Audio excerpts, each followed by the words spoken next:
I'd like to welcome everyone to the regular board meeting for the town of Aberdeen for August 25, 2025. And there is a revised agenda on the table when you came in if you would like to pick one up. And if you would like to speak on one of the items or just speak in general, there are papers that you can fill out, and if you'll give it to the clerk, we will let you come up and address us. We'd be glad to hear from you. With that said, that's item number 1, call to order. And A is Pledge of Allegiance, so if you would rise, please. I pledge allegiance to the flag of the United States of America and to the republic for which it stands, one nation, under God, indivisible, with liberty and justice for all. Thank you.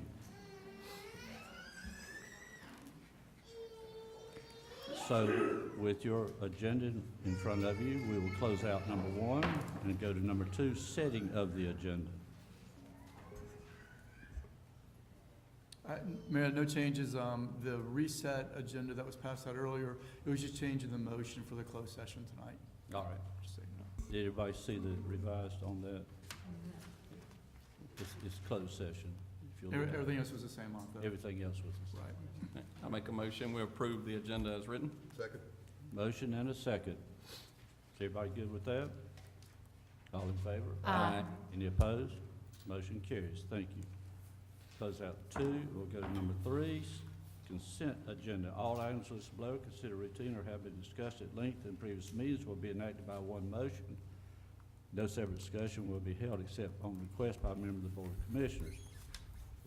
A, consider approval of minutes of regular board meeting of June 23, 2025, work session of August 11, 2025, and closed session of August 11, 2025. B, consider approval of reallocation of funds for planning department capital improvement projects. C, accept clerk certificate of sufficiency, consider approval of resolution number 25-17, fixing the date of public hearing for September 22, 2025 at 6 p.m. for a petition for annexation submitted by Grosvenor Land LLC for 0.36 acre parcel located at 425 Glasgow Street, identified at parcel number 00992165. D, accept clerk certificate of sufficiency and consider approval of resolution number 2518, fix the date of public hearing for September 22, 2025 at 6 p.m. for a petition for annexation submitted by Koontz Jones Design on behalf of McKee Homes for 35.5 acre parcel located on the east side of US 15501 and just south of Legacy Lakes, identified as parcel 0004987-2. And E, consider approval of resolution number 25-19 for reimbursement of proceeds from taxes and financing. Make a motion that we accept the consent agenda. There's a motion and a second. Is there any discussion from the board? Anyone? All in favor? Aye. Any opposed? Motion carries. All right, turn the page. Informal discussion and public comment. A is presentation for Police Department. Police Chief Chapis. Nope, not the police chief. No, he's coming up. We got quite a Okay. few tonight, so Okay. I'll have one. Tonight we'd like to introduce our new hires to the Aberdeen Police Department. I'll start with Officer Jacob Moore.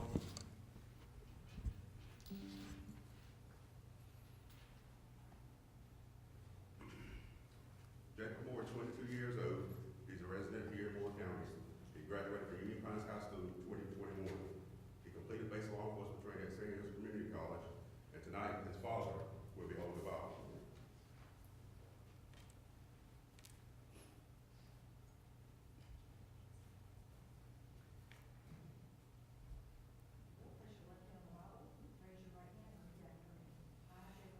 I, Jacob Moore, Do solemnly swear do solemnly swear that I will support and maintain that I will support and maintain the Constitution and laws the Constitution and laws of the United States of the United States and the Constitution and the Constitution and laws of North Carolina, of North Carolina, not inconsistent therewith, not inconsistent therewith, and that I will faithfully and impartially and that I will faithfully and impartially execute and discharge the duties of my office as a police officer for the town of Aberdeen. So help me God. So help me God. Congratulations. Thank you.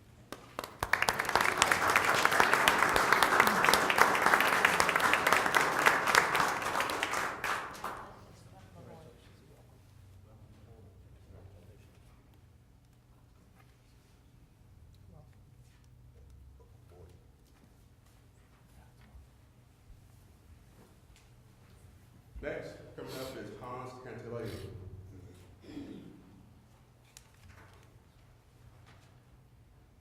Hans was born in Columbia and raised in West Palm Beach, Florida. He's married with 4 children. He currently serving as Sergeant First Class in North Carolina Army National Guard as an artilleryman and field artillery senior instructor with 15 years of service. During his career, he has served in the 173rd Airborne Brigade, 82nd Airborne Division. He has earned 2 Army Combination Medals, 6 Army Achievement Medals, Army Parachutist Badge, and an Army Instructor Badge, among other awards. Cantillo attended basic law enforcement training at Fayetteville Technical Community College and has a Bachelor's of Science degree in criminal justice from the University of Maryland Global, and his wife will hold the Bible for him tonight.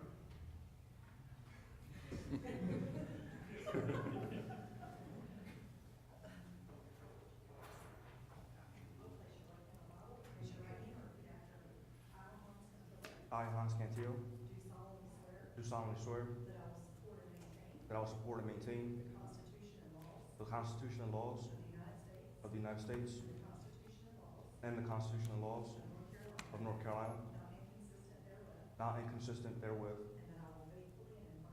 and that I will faithfully and impartially execute and discharge the duties of my office as a police officer for the town of Aberdeen. So help me God. Thank you.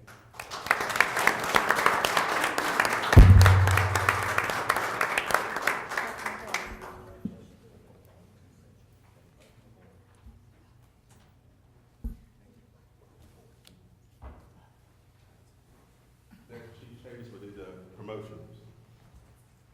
Mayor, Board, Mr. Cole. The first promotion tonight is going to be Master Patrol Officer. I'm going to call Officer Myers up.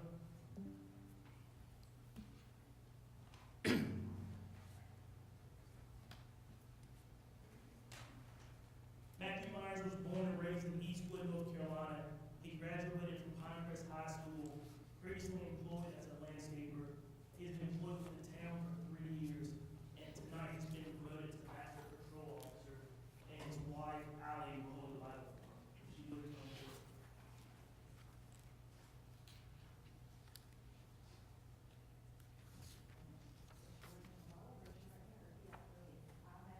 I, Matthew Myers, Do solemnly swear do solemnly swear that I will support and maintain that I will support and maintain the Constitution and laws the Constitution and laws of the United States of the United States and the Constitution and laws and the Constitution and laws of North Carolina, not inconsistent therewith, not inconsistent therewith, and that I will faithfully and impartially execute and discharge the duties of my office as a master police officer for the town of Aberdeen.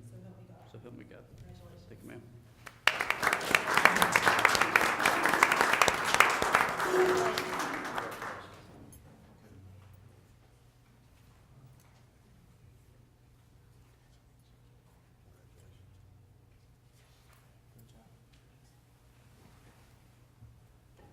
Next, I will call Zachary Davis up.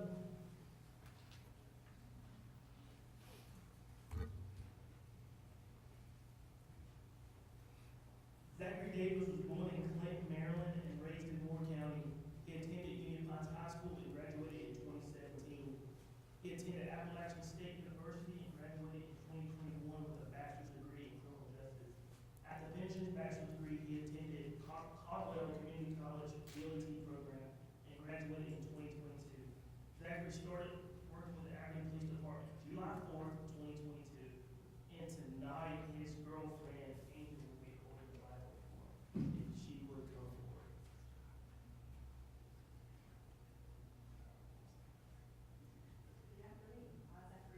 I, Zachary Davis, do solemnly swear do solemnly swear that I will support and maintain that I will support and maintain the Constitution and laws the Constitution and laws of the United States of the United States and the Constitution and laws and the Constitution and laws of North Carolina, of North Carolina, not inconsistent therewith, not inconsistent therewith, and that I will faithfully and impartially and that I will faithfully and impartially execute and discharge execute and discharge the duties of my office the duties of my office as a master police officer as a master police officer for the town of Aberdeen. for the town of Aberdeen. So help me God.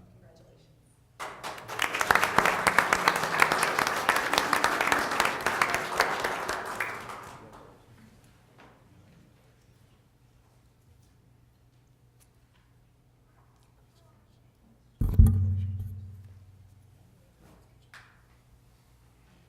Next, I'm gonna call Steph Moore up.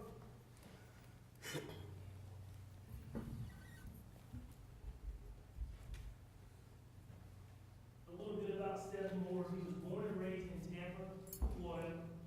He attended BLET at St. Louis Community College. He began his law enforcement career in 2021. One thing I will say about Seth is very, very knowledgeable. So when we did this promotion process, he did extremely well, and I'm very proud of him. I think he's gonna do really good with the police department and future leadership within the organization. And tonight, his girlfriend Madison will be holding the Bible for him. If she would come forward.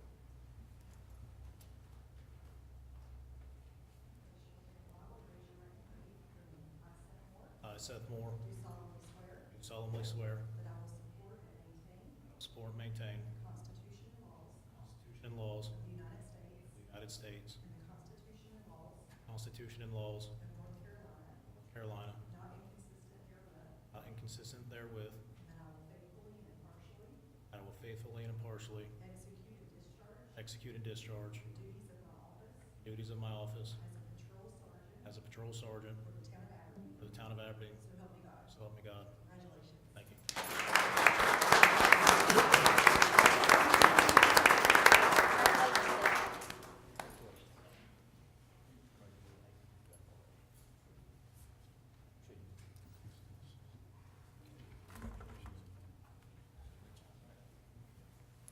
This is the last one, I promise. Lieutenant Williams, come forward.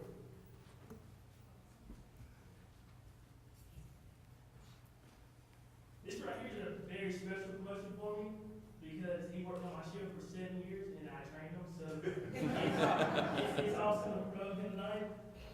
But a little bit about Lieutenant Williams. Anthony Williams was born and raised in McCall, South Carolina.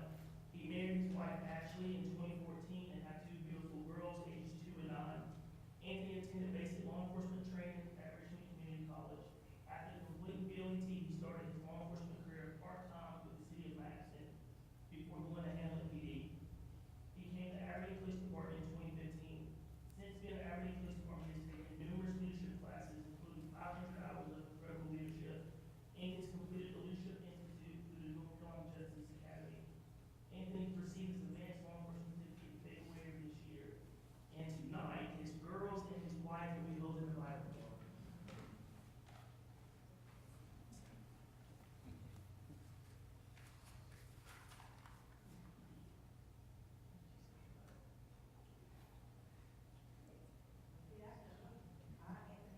I, Anthony Williams, Do solemnly swear do solemnly swear that I will support and maintain that I will support and maintain the Constitution and laws the Constitution and laws of the United States of the United States and the Constitution and laws and the Constitution and laws of North Carolina, of North Carolina, not inconsistent therewith, not inconsistent therewith, and that I will faithfully and impartially that I will faithfully and impartially execute and discharge execute and discharge the duties of my office the duties of my office as a patrol lieutenant for the town of Aberdeen. for the town of Aberdeen. So help me God. So help me God. Congratulations.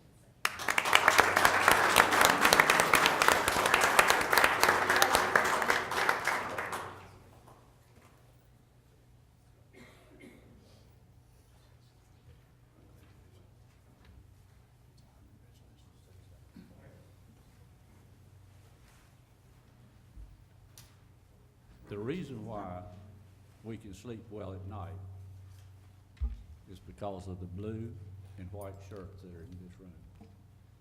And we owe them all a round of applause.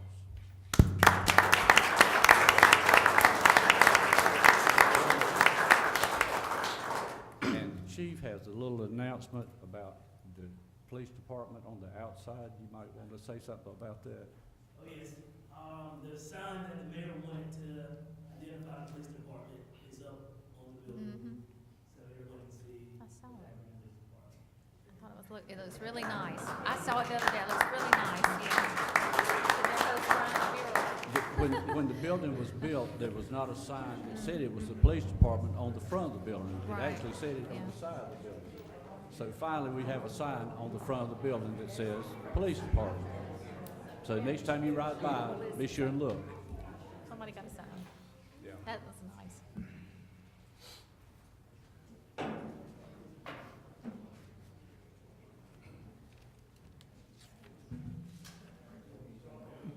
Okay. She's like, I'm gonna stay. Yeah, this is fun.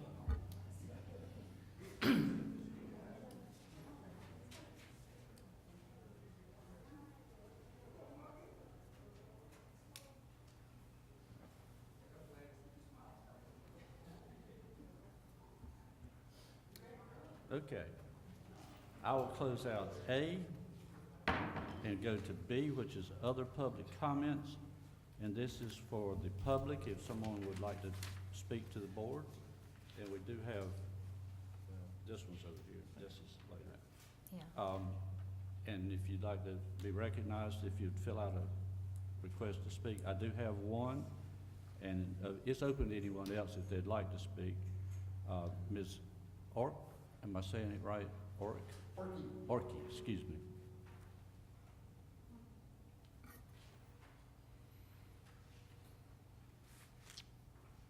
Hi, my name is Judy Orkey, and I'm with Kitty Corner Daycare, and we have my family started Kitty Corner Daycare.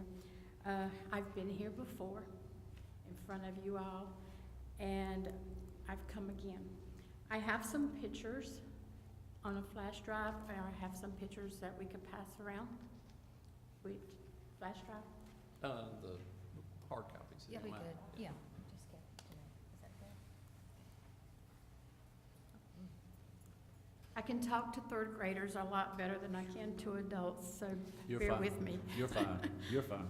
So, this looks like a lot, but it's not. I just put bigger print so I could read it. But I'd like to read through this if you don't mind. Sure. We have come once again to discuss the amount of water that collects in the Atrium Street area, which causes water to run onto our property at 503 Johnson Street. We are aware that you are aware of this problem because the Atrium Road is closed almost every time it rains. The retention pond, the overflow pools, and the whole area are not big enough to hold the amount of water it has had from the rains. The town manager said we had pipes that goes under Johnson Street and to the other side of the road. There is a drain on the other side of the road on Johnson Street, but no drain is on our side. The town came to look for the pipes, but the town could not find it. But they are on the map. We have never seen any pipes there, and we've been there a long time. We came to you before when the street and buildings were first being discussed on Atrium Street. We were concerned at that time that with the building in that area would put more water on us than we were getting. Because for years, every time something was being built around us, we would get more water. Also, my brother, David Davis, was talking to one of the men that was bulldozing the property on Atrium Street, and he mentioned to David that David mentioned to him that he was hoping that this would help with the flooding. The workman said, "Oh, you'll be getting much more water." At the second meeting with you, we mentioned this to you, and we were told by several that we would not be getting more. Well, yes, we are. We went from flooding once or twice a year, if that, around the garage on the back of the property, to now almost every time it rains. I can show you hundreds of photos because after meeting with you, we began taking pictures of every rainfall. We can give you dates, time, and figure up the amount of rainfall for that time. I have showed you pictures of how the water collected on the atrium side before, and then would build up and begin to flow onto our property. We have become known, or we were known as lately, as the daycare that floods. And that's not good for business. We have lost so much money, we've lost thousands of dollars over this. We have lost riding lawnmowers, we've lost furniture, carpet, air conditioners 2 or 3 times. Ductwork under the house. The lower building had to close down for 6 months one time, and then the next time it had to close down for a few months.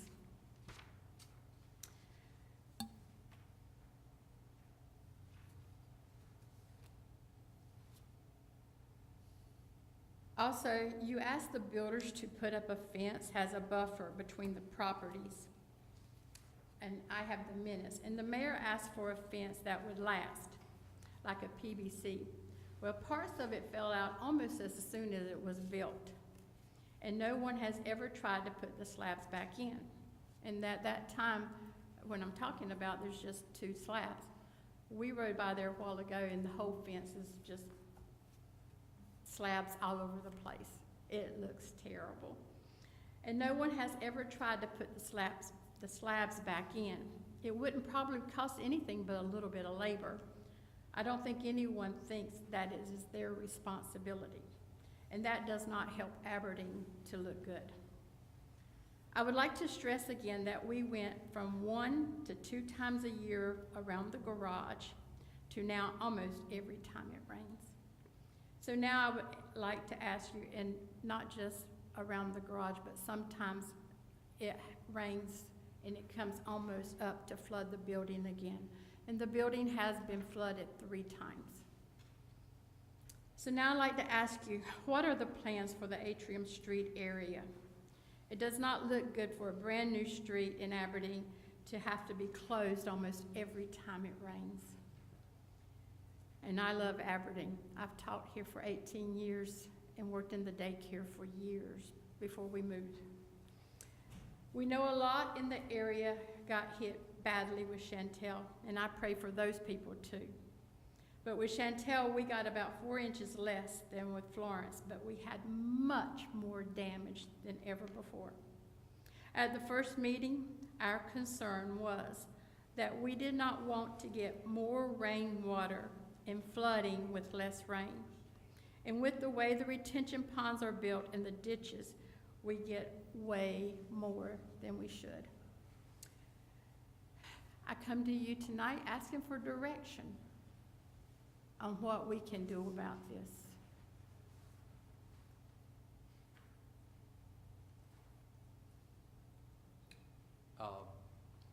Joe, would you come up to the microphone over here and address some of this?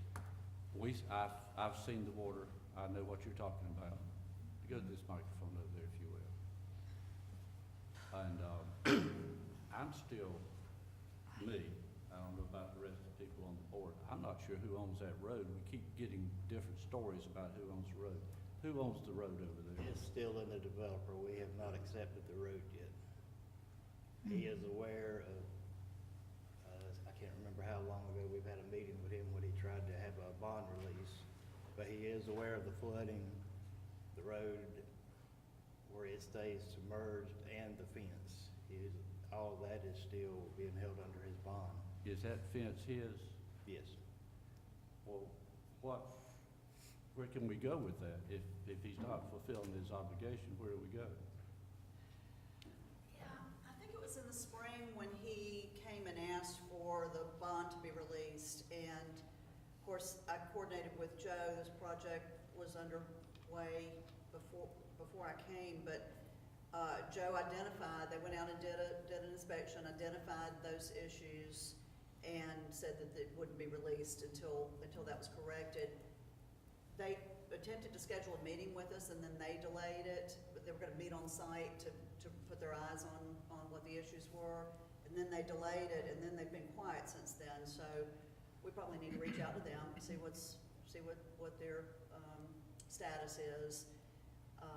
And that was regarding the fence, and there were some other, I think, pavement issues that Joe had identified. How long can we let the developer go? I mean, how long's this been? Yeah, I don't know, that was, I've been back a year, and so that project is probably. Still hasn't finished the project, is that what you're saying? The fence started falling down like just right after it was built. I- And I've always thought, and Joe, I think you can tell us, where the water is, where her daycare is, who owns the street right in front of her? Is that the town or DOT? Johnson Street, we own. Johnson Street, who owns it? Okay, Now, that's the road that she's talking about, the pipes aren't, that DOT did not put in when they put the road in. There is no pipe under Johnson. there's no road, there's no pipe under Johnson Street, so no wonder there's a leak there. And we have done some surveying and have a design to put a pipe under Johnson. It will not take all of the water. It's just basically a relief point for it. It would take some of it out, but to going back and forth with our engineers, we would have to upgrade the whole stormwater system behind PetSmart, Best Yeah. Buy, to possibly $3 million. If the water comes through the pipe, it's got to go somewhere on the other side of Johnson Street. Is there any conversation with DOT about this? I don't know of anything. I have had conversations with them in the past, and once the water exits their pipe, But their pipe's not there. they've got a pipe under, well, the stormwater pipe coming from US 1 that run under the barber shop. Yep. It discharges out there into Cardinal Corners and then Atrium. But the I mean- pipe that they were supposed to put under Johnson Street, they didn't put in. No, that. But they pipe- don't wanna help us with any of the monies to help put that pipe in to make it work like they were supposed to do. No, we would have, for us, they would allow us to put one under there, which again, it will not relieve everything. It's just basically a small discharge area because of the elevations there, but provided we do a hydraulic study and come into a stormwater agreement with the shopping center. Well, I think it's time something takes Agree. place. Right. This is going on, this is an ongoing problem, and Right. we understand it. I see it like everybody else does. Excuse me. What is frustrating for me is a DOT road. If we put a pipe under it, the taxpayers of Aberdeen's gotta pay for it. That doesn't make Yeah, any, they're refusing to pay for that- something that that they were doesn't supposed make to put any- in to begin with. it makes no sense. So we're having to flip the bill for it. And aren't we planning on putting a sidewalk all the way back down Well, that there's road at supposed some to be- point? there's So that'll be, supposed to just- It's- right, There's DOT supposed to be is. a sidewalk there We're paying for too. Right, so that would be, could be washed away. That I- project may not even, I don't know what to do with this because it's not our street. I mean, I understand there's a problem, and it is in Aberdeen, but I don't know where we can go cutting, boring under a DOT road. We need to get this settled. This has been going on way too long. So what do we do? We have, like I said, we have a design for a pipe, if it were to be approved under Johnson to relieve it. We've reached out to the shopping center several times and cannot get a response back as far as the stormwater agreement. Until we have that in hand, DOT will not give us an encroachment. So do we need to get the town attorney involved? To get him to It may reach be out to them? possible, because we've I can't tell you the number of times that we And have then reached I guess out. we need to. This is not tenable. Right, I There's agree. several other characters in this play that's out here, DOT and the shopping center, and we're getting no response. And the developer. The And response we're from getting, DOT we're getting is anything back from the them. 501, the Highway 501 project. Yeah. Mhm. When they start that, there will be 2 retention ponds on Highway 15501 that they say will take the majority of that water, slowing it down, getting into that area. What are but those that could be permanent 29. That That's- could be all the way up to that- 29. We're talking No about pre-permanent 4 or 5 years from now, so that's not a solution. Where will the ponds be? It's just, it's this side of the intersection of 501 and Johnson, in that, where we have that divided median Mhm. That's where they're showing them on the plans there. Is there, well, the board can decide this. I think we need to go further than what we're doing now because nothing's getting done. Not a thing, Yeah, I think not it's a time to thing's get the getting town done. attorney involved and let him We- take it over and I- reach out I to agree. DOT, reach out to the developer and the shopping center. And she's telling the truth about the road being closed all the time. Every time I go to the gym Yeah. over there, the Oh, I road is see it. closed. You can't go, You can't go can't back help there. but see it. Yeah. Anytime you ride by there. And where the fence was, the water that collects there, I've got pictures that the water is as high as the fence. Oh, I've seen it. I think So- everybody's seen it, so. Yeah. This is where the town needs to step up. We have an attorney, and we can reach out and see where we can go. And some of these other people need to be involved in this. It's not all on the town of Aberdeen to do this, because, like I said, there's other people that are involved. The developer, the shopping center, and DOT, that's 3 more people that should be at this table to discuss this. And again, I don't know the legalities, I'm not a lawyer, and town manager may be able to discuss this at a later date. How can the town go there and bore under a state road? I don't know how we can do that legally. I don't know if we can or not. Under Johnson, you mean? Yes, sir. And like I said, again, until, we've done pretty much everything except getting the agreement with the shopping center and then apply for an encroachment to DOT, then we'll have to open cut Johnson. Yeah, that's what I'm saying. That's the only way we can do it. So can I ask a question about the developer? So with the developer, they have yet to turn it over to us. Once they do turn it over to us, if we can get that to happen, will this rectify, would we be able to do enough to make a difference? Because it seems like that's part of the holdup.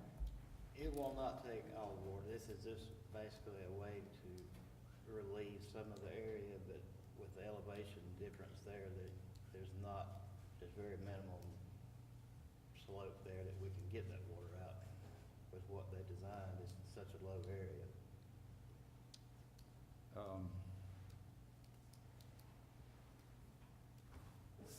What do we want to do? Do we have to make a motion for How do you want us having to our handle attorney this, to Paul? investigate this?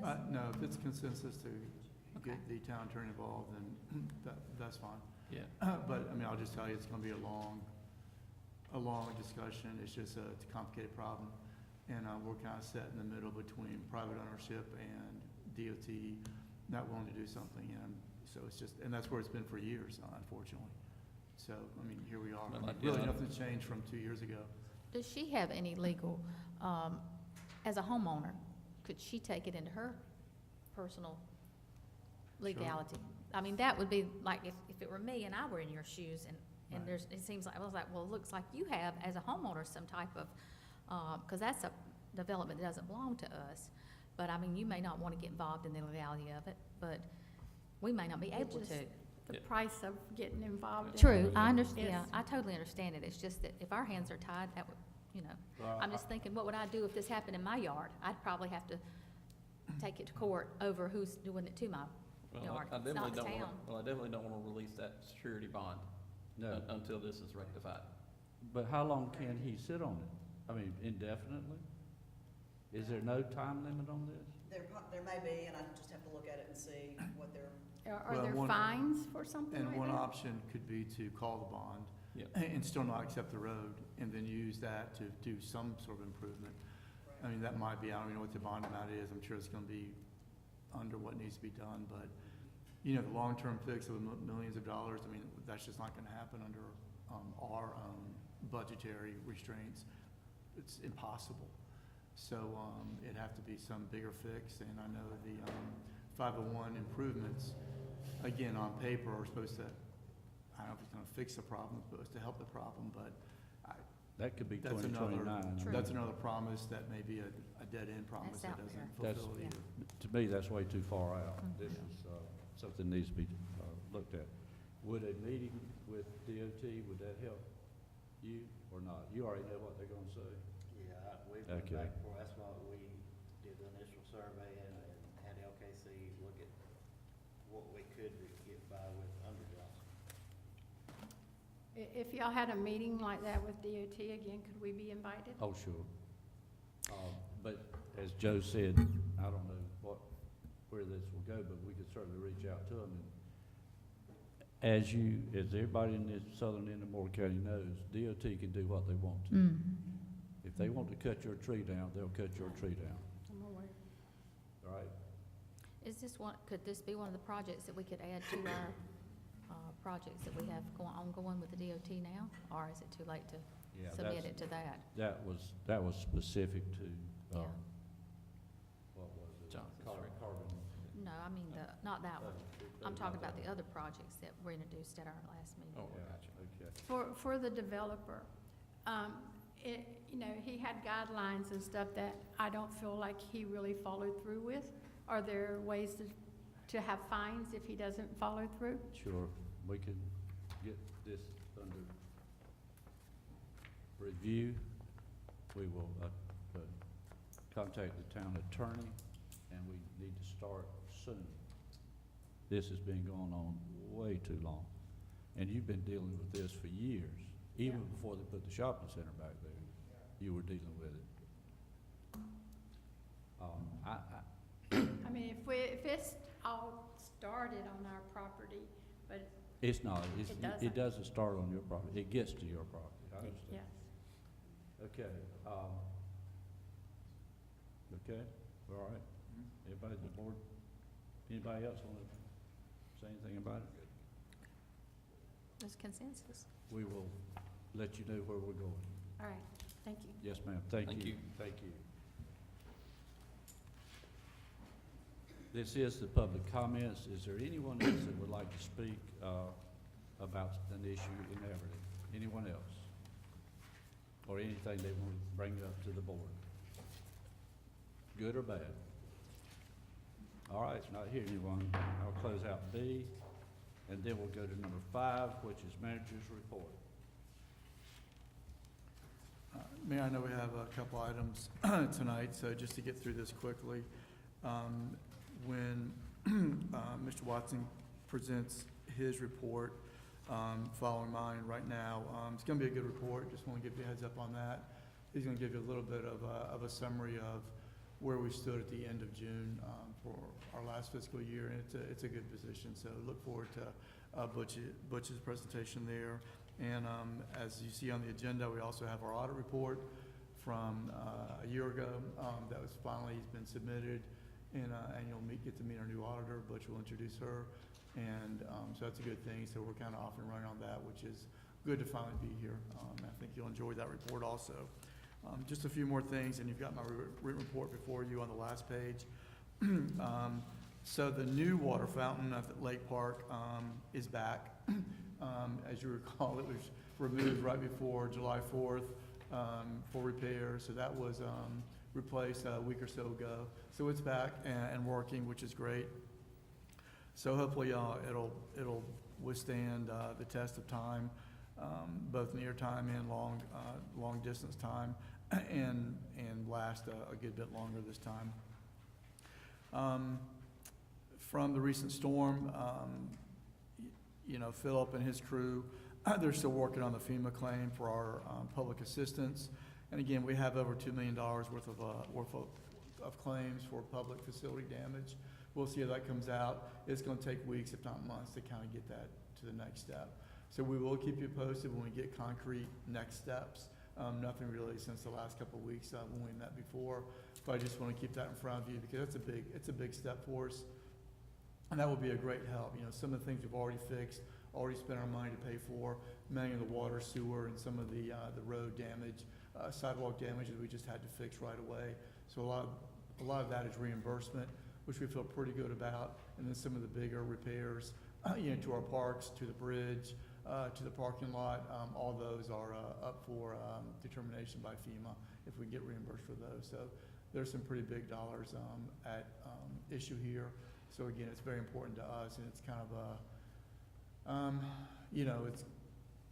it really will put our capital budget behind by a year or two if we've got to absorb those costs or most of those costs with just fixing things that we weren't anticipating to have to fix. if we have to absorb most or all of those costs. So we're hoping to avoid that if at all possible. So again, important claim, and FEMA is very important in that regard, so we're hoping they'll come through with the money to help us there. The new library, I think you've probably sensed, although we haven't met, we met 2 weeks ago after the July break, but we've got a little bit of a delay. We're kind of waiting on Duke Energy, truth be told, to repower the facility. That happened just a week or so ago, so that's good.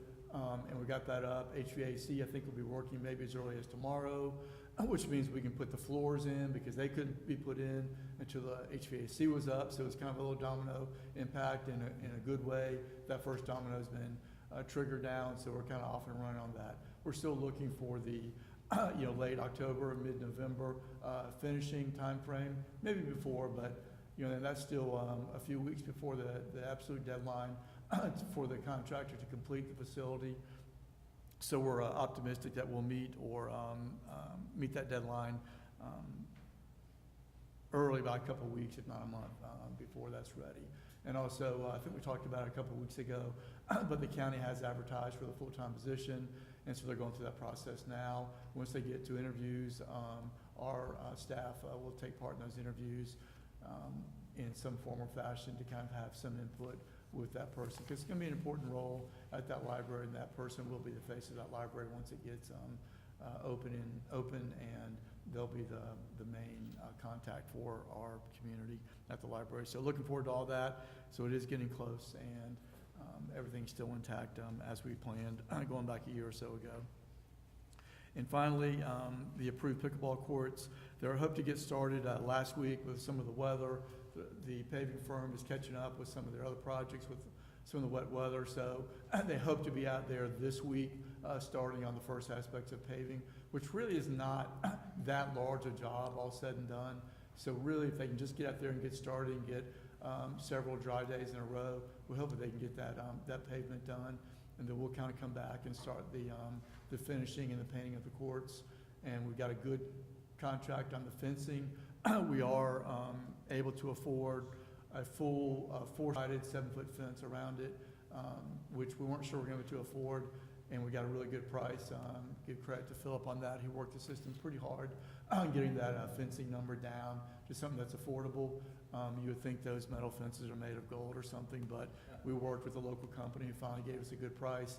So we'll be a black fencing. We're looking for green because a lot of the exterior fencing is green, but black is a pretty common color inside of Parks and Rec facilities, and gives us some wear and tear on the fence too. So looking forward to that, and I feel like as soon as those courts are up and paved, they'll be packed. We'll be running off all these, let's call them excited elderly people who love pickleball now. They'll be all over those things. I already have heard people talk in the community about it. So I think it'll be a go-to facility, and something that I'm glad that we're able to do, because we haven't had really any kind of court facility, including tennis, in some time in Aberdeen, as you know, Mayor. And this will be a good feature for us to have. So looking forward to that. So Mayor, we've got a full agenda tonight. So unless there's some questions or other comments about any other ongoing activities in town, I'll end my presentation. Anyone from the board? Anyone? Thank you. Close out 5 and go to 6, which is financial report. Mr. Watson. Good evening, Mayor and Board. This is my annual update for the end of the fiscal year on the cash basis, and this is one for the fiscal year ending 24-25. And I put in front of you hard copies, the same thing I'm going over tonight for the end of June. And I will say that it was probably one of the best years since I've been here for the general fund and water and sewer, and you will see what I'm talking about in just a few moments. So the first page is the memorandum page, and for the general fund, we had revenues as of end of June on the cash basis of $16,585,000.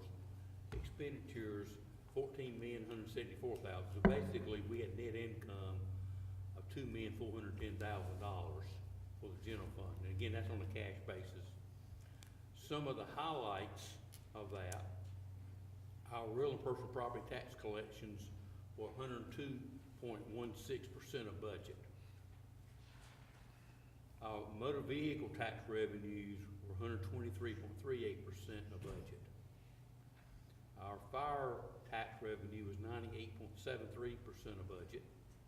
Our garbage fees revenue was 117.03% of budget.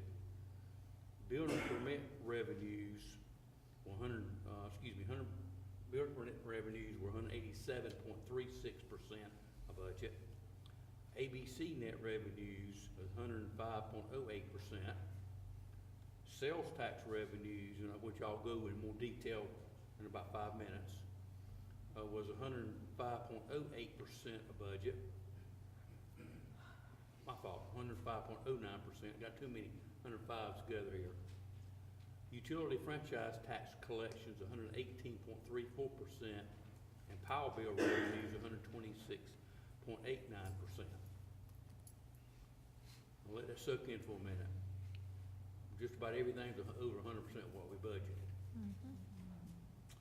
Water and sewer revenues, $5,487,000 revenues, expenditures, $4,542,000 expenditures. That's net income of $945,000. And again, I'm gonna go into a little bit more detail in a few moments with this larger backup. System development fees, combined water and sewer, were 271.83%. Water and sewer revenues were 91.77%. Water and sewer tax revenue was a 206.71% of budget. And bulk water for Moore County was 92.30% of budget. Let that soak in for a minute. $945,000 in the water and sewer fund in the cash basis. So total, we're $3,356,000 of net income between the two main operating funds. So if you combine those together, you're 107.36% over budget for revenues and only 91.04% of money expended. Now, let me expand on that. If you take a look, you take all these together, you look at the personal property taxes, the garbage fee revenues, the building permit revenues, the system development fee revenues, water and sewer, and tax revenues, they're all based on what? House construction or some connection. So that all the planning, permit, the building, all of that ties in together. So that's why if you see, all those are really doing very, very well. Just want to point that out.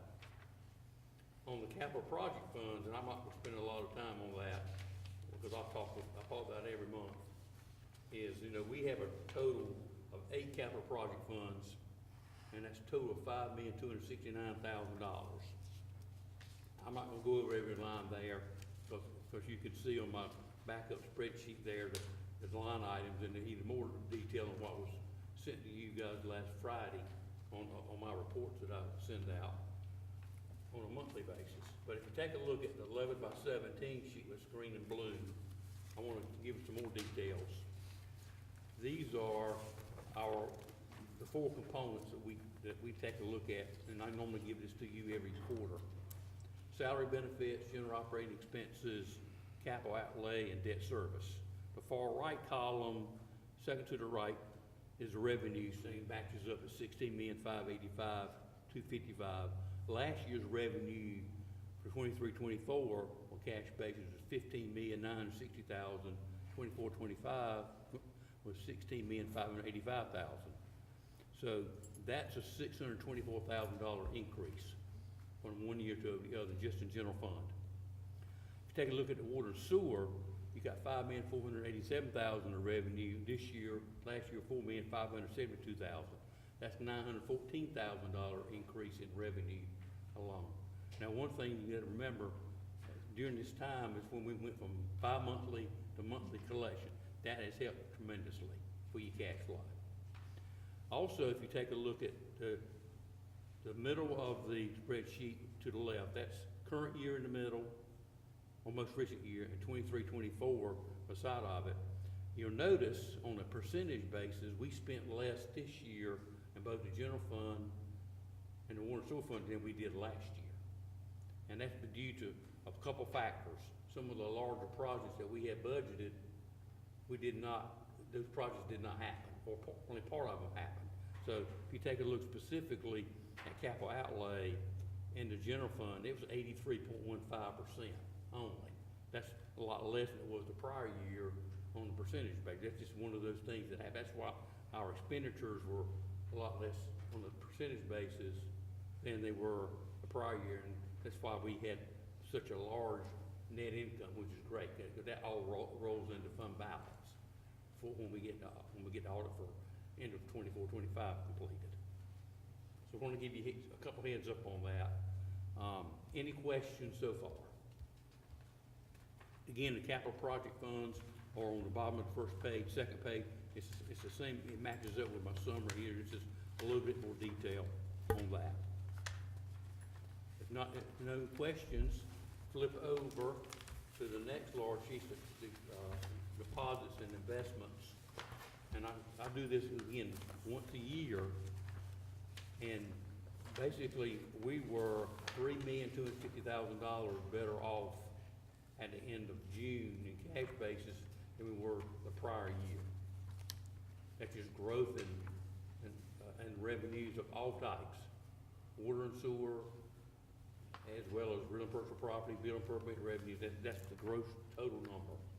Just want to point that out, and it shows you what type of accounts they're in, as well as where that money is located.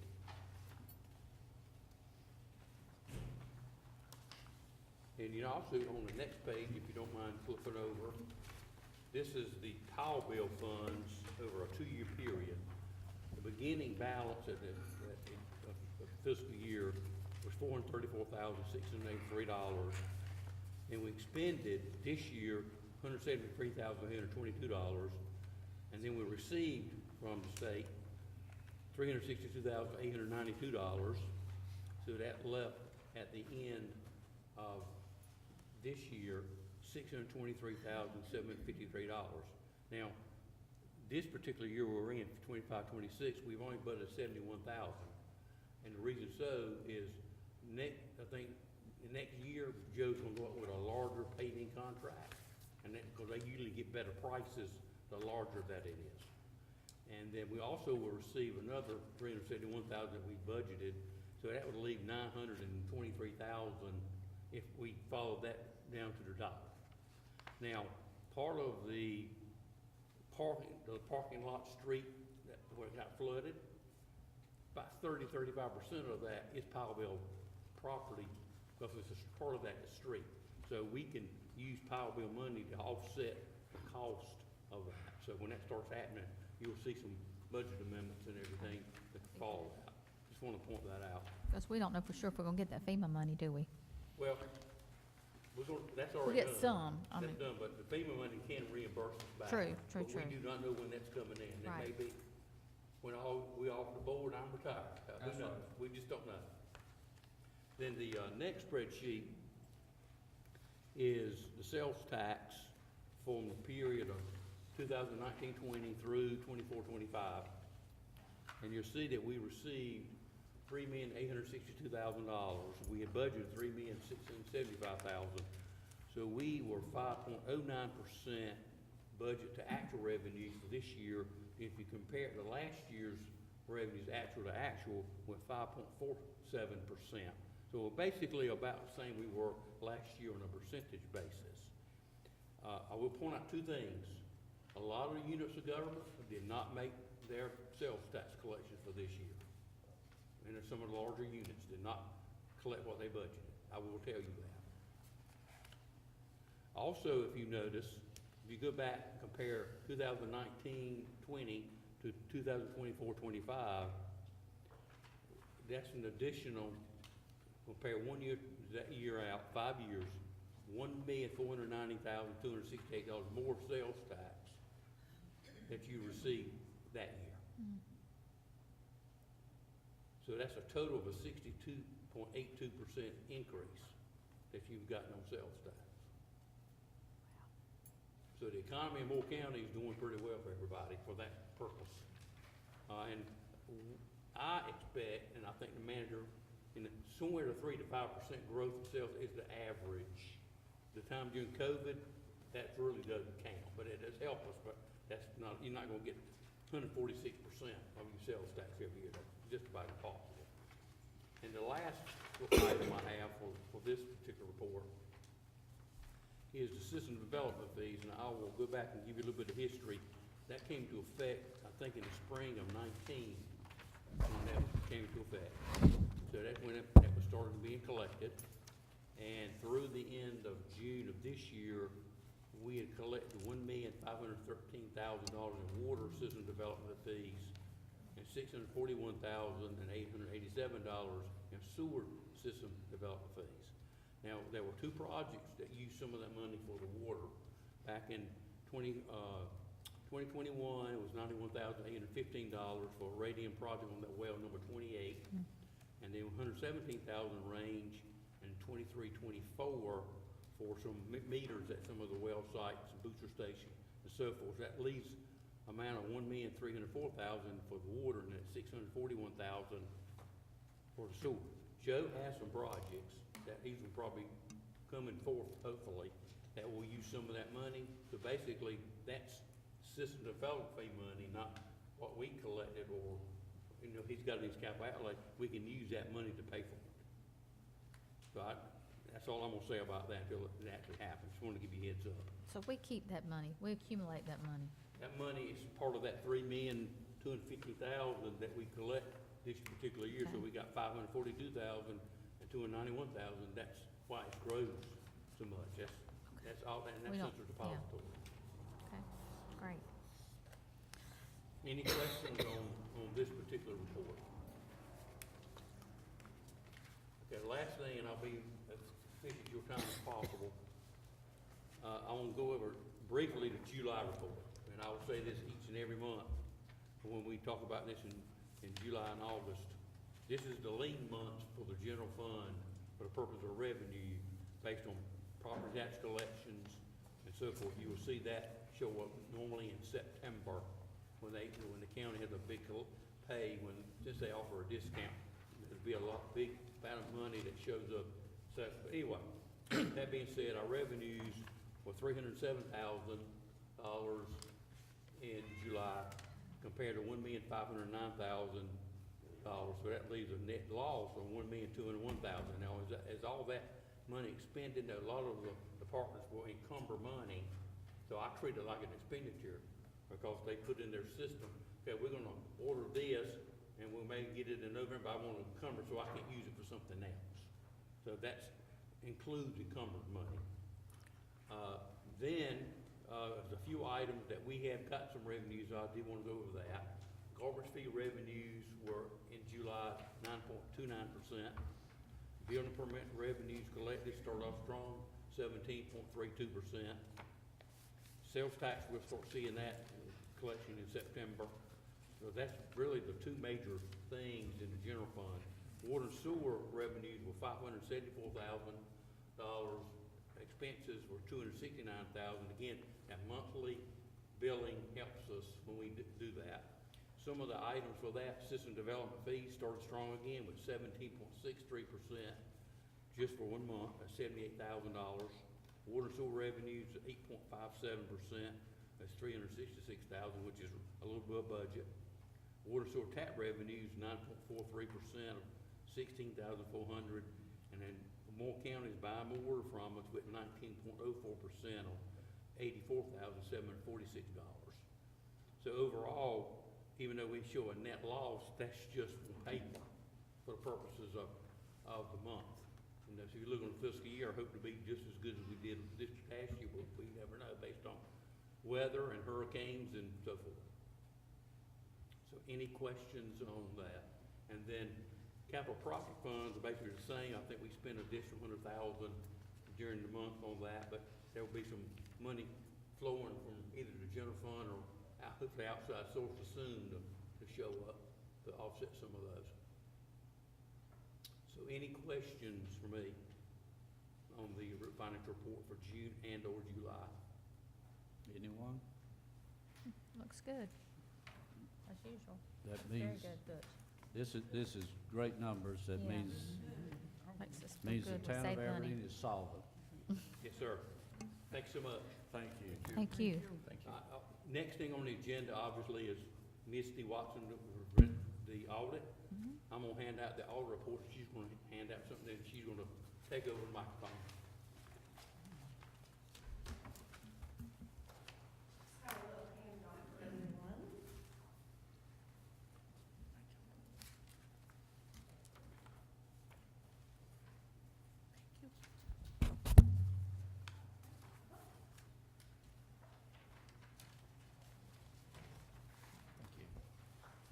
Thank you.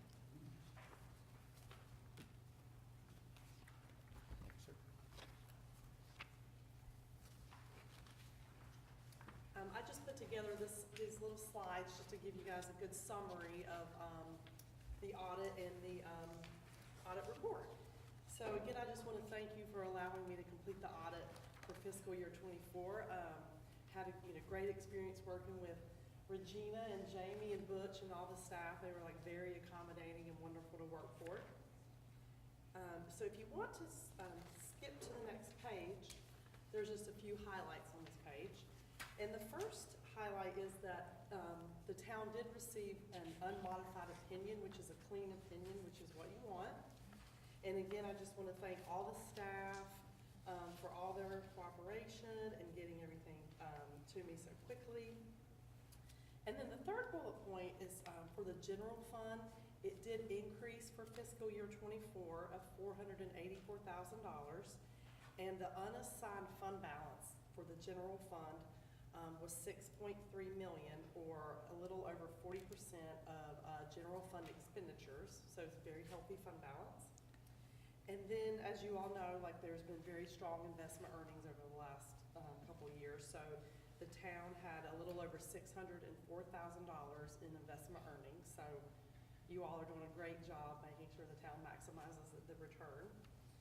And then the next bullet point is for the water and sewer fund. So the water and sewer fund revenues over expenditures were $310,000 for fiscal year '24. And then the last bullet point is your property tax collection rate was 99.8%, which is exceptional. And the next slide is just doing a little comparison between fiscal year '23 to fiscal year '24. And you can see that your revenues increased a little over $14 million to $16.6 million.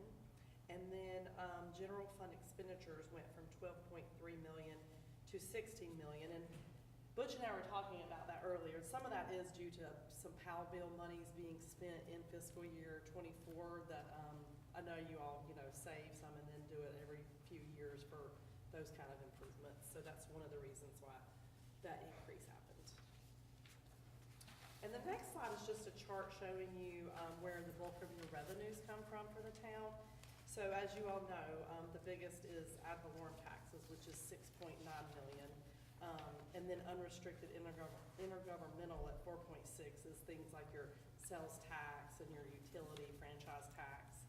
So that is the bulk of your revenues. And then there was a new loan in fiscal year '24 for the general fund of $491,000, and then various other sources of revenues, as you all can see. And the next slide is just your general fund expenditures in a pie chart, so you can kind of see by department where monies are being spent. And as you all can see, the biggest is for public safety, which is the police and fire, and that is at $7.9 million. And then again, transportation would be things for your road improvements, with PAL bill monies and those sort of things. So that was money's going back into the town. Can I ask a question? I'm sorry? Can I ask a question? Oh, yeah, sure. So environmental protection would have to do with, That is like your sanitation, like your trash collection, and that can be, Okay. you can see that in detail in the audit report. okay, We sure. go to page, page 58 in your audit report will show you that, yeah. Okay. The only thing that makes up environmental protection is the sanitation department. Just sanitation. Regina, Yeah. Okay. can you take that off. We're past that. Yeah, we need to keep screening to whatever we're talking about. That's all that's up there? Okay, It's sorry. all- Thank you. I'm sorry. Go Oh, ahead. no, I just want to make sure that, I didn't want to get anybody confused. There was something on the screen that we're not seeing, Yeah. that they're not, we're seeing here, that's not the same thing. yes, sir. But does that answer your question for? Yes, ma'am, Okay, thank you. okay. And then the next slide is just, again, reiterating your available fund balance, which it went from, unassigned fund balance went from 6.1 million in '23 to 6.3 million in fiscal year '24. And again, that was a little over 40% of your general fund expenditures. And then the last slide is just your, general performance indicators, and these are just things that the local government commission likes for us auditors, just to, you know, let you all know of what, if there are any findings or anything like that. So there was one internal control finding, and that was due to an over expenditure in the sanitation department, and then, a transfer, from the water and sewer capital reserve. And the sanitation department, the $260,000, that was due to, the new lease standard. And so now when you enter into a long-term lease, and if it's material, then the town has to show, it's really just like a wash, but it's like showing that these lease proceeds, and then it shows capital outlay.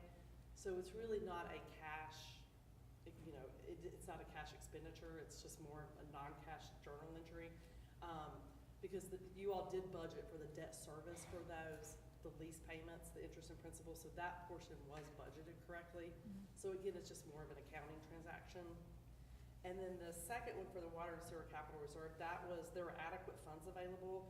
It was just a transfer, a budget amendment wasn't completed, and so it was, you know, that's what caused that one to be over. And then, again, I just wanna say, the town has very good, strong internal controls, like very good checks and balances and segregation of duties. So that's a good thing to, you know, have in place. And again, everyone was wonderful to work with, so I appreciate everything. Thank you. Thank you. Thank you. Anyone have a question while she's here? Good report. Yeah. We welcome you and your firm, working Yeah. with the town of Aberdeen. Well, thank you, and I look forward to working with you all for fiscal year '25. Good, thank you. Thank you. Yeah, thank you so much. If anyone has questions, Butch has my number, I'd be happy to Okay. talk with anyone. All right. Thank you. That was 7A, and I'll cross that one off and go to 7B. We did that. What? We did. Yeah, We're up to Pam now. Yeah, we're big. Where B? We're up to public B hearing. is zoning map amendment ZA 2401 for 7.24 acres located at 310 Kaiser Street, submitted by DGH Management LLC. The request is consider rezoning the property from R10 to neighborhood commercial conditional zoning. And this is Ms. Graham. Thank you. And this is a public hearing. This is a public hearing. Public hearing. And before I get started, I'll just mention that the applicant, Mr. Ron Jackson, is present, and his engineer for this project, Kevin Lindsay, also, so they'll be able to answer questions from the board and add to anything that I may have missed or that they want to make sure that you're aware of with this. This is ZA 2401, and that's because it's been a little while coming to fruition. It was 2024 when this started, but we're here now for public hearing on this item. The title is basically a summary of this slide. The applicant is interested in a rezoning from the R10 residential district to neighborhood commercial conditional. And I don't know when was the last time the board reviewed a conditional rezoning. We used to have them quite frequently, I think maybe a little less so now, but it means that it allows some flexibility and some work between the town and the applicant to create a project that would perhaps not be allowed under a strict district rezoning, whether it be R10 or neighborhood commercial. In this case, there can be some conditions added to the approval. Some of those may come from the applicant as requests. Some of them may be desired by the board. And the only real caveat there is that everybody has to agree to them at the end of the day. We're very familiar with this property, I think. This is 310 Kaiser Street. It is the site of the old Aberdeen Primary School. And it does, it consists of 3 adjoining parcels with the school facility itself making up the largest of those, and there being a total of 7.24 acres when you add them up. This slide just illustrates the adjoining uses and the adjoining zoning around this property. It is, there's single-family detached dwelling to the north. I don't even know if that's there anymore. Let me go back to this and see if you can tell from this slide that this is Highway 211. Of course, this is Kaiser Street, and this is the new right-of-way line for 211 with the improvement project that they're undertaking now.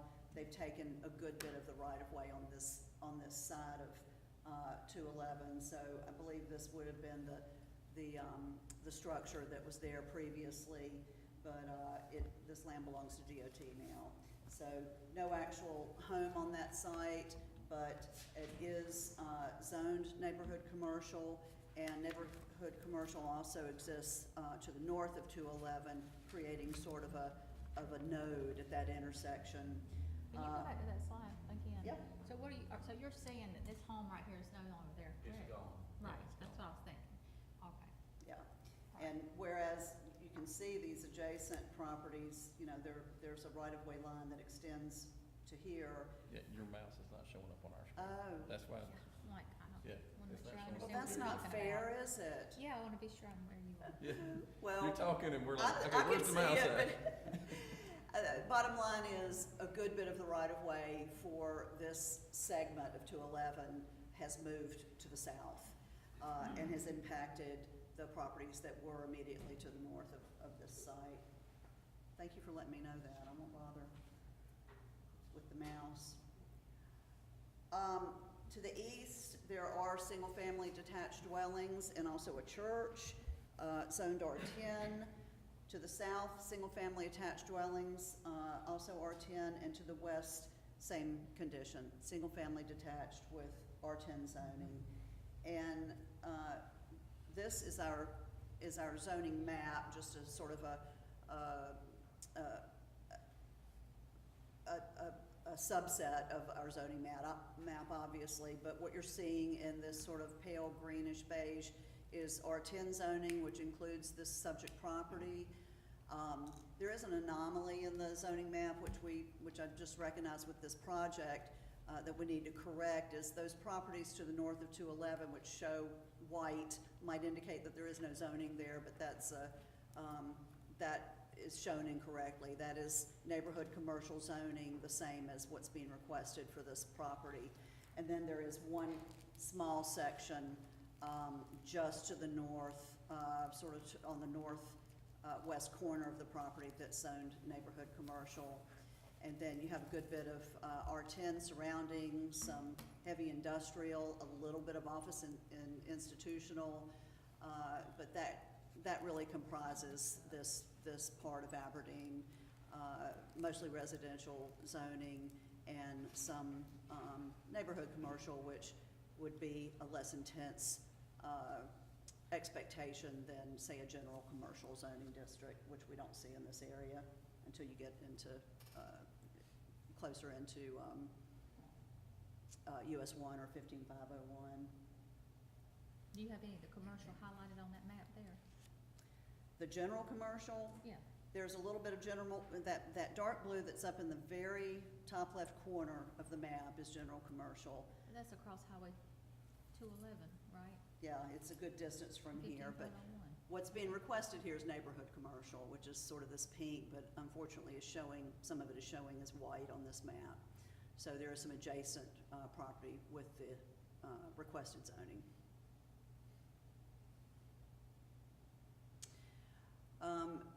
We are tasked by our land use plan to undertake a green growth toolbox assessment for rezoning requests. We have a number of layers that we can utilize, data layers that we can utilize for this. What I'm showing here are the only layers that actually showed up, so no red cockaded woodpecker foraging areas, or none of the other sort of sensitive land areas that we might see elsewhere in town, and really nothing on this site at all. You do see some identified wetlands and streams, but off-site to this property.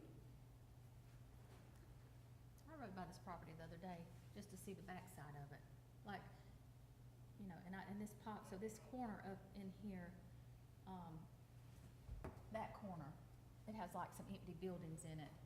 That is, what is that, do you know? That's, You mean down here, yeah.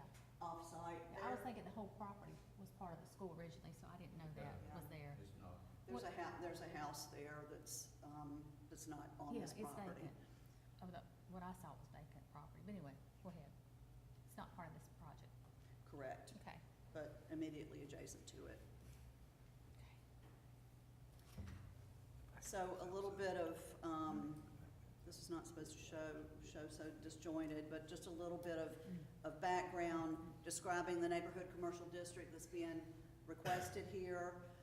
Our UDO describes it as being established to primarily accommodate low to moderate intensity office, retail, and personal service uses adjacent to and within residential neighborhoods. In addition to commercial uses, the district also allows a variety of residential and institutional uses in standalone structures as well as in mixed-use developments. And what you'll see here momentarily is that this proposal really constitutes a mixed-use development, and we'll explain that in just a moment. Don't want to really go into, I don't want to read from the slides, but just a reminder about the conditional zoning option here is that it does allow for a landowner to propose and for this board to consider additional conditions or restrictions on the range of allowable uses, use standards, development intensities, development standards, and other regulations applicable in the parallel general zoning district, which means what would be allowed in the NC standard district. And it allows the town and the landowner to tailor a zoning classification to accommodate desirable development while avoiding or addressing anticipated problems that may arise from development otherwise allowed in the general zoning district. And we do have a list of recommended conditions that can certainly be amended if the board so desires before you make a decision this evening.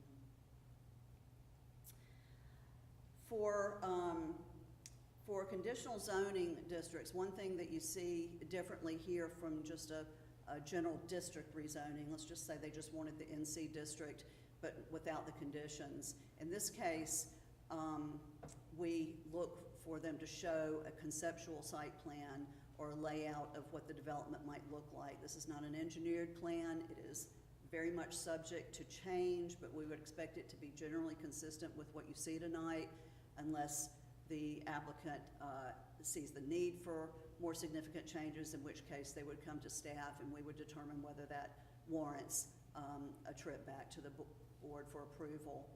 I'll show you that plan in just a moment. It includes a demolition plan, although not all the buildings on the site are proposed for demolition, and then a proposed development plan. And we are, I believe, still looking at 76 residential dwelling units is the proposal, and these are considered attached single family, not multifamily in the case of an apartment building, but more of a townhouse structure with each of the single family units attached in we'd sometimes call them strings of units within each building. Most of these units would be accessed internally from the site, from entrances off of Kaiser, although there are 10 units that are shown currently as being accessed directly from Debden Street, which is the street that runs parallel to Kaiser on the back side or the west side of this property. The applicant can talk more about the intention for the buildings that he desires to retain on the site, and that includes the gym and the multi-use, the multi-purpose building. This is the demolition plan, and these buildings sort of on the southern end of this property that you see with the hatch pattern, those are the buildings that are proposed for demolition. And I can't use my mouse, but you may see just to the north of those, the gym building. It's fairly close to Kaiser, sort of in the northeastern portion of the site, and then a small multi-purpose building that's labeled here that's farther to the west and a little bit closer to Dedman Street.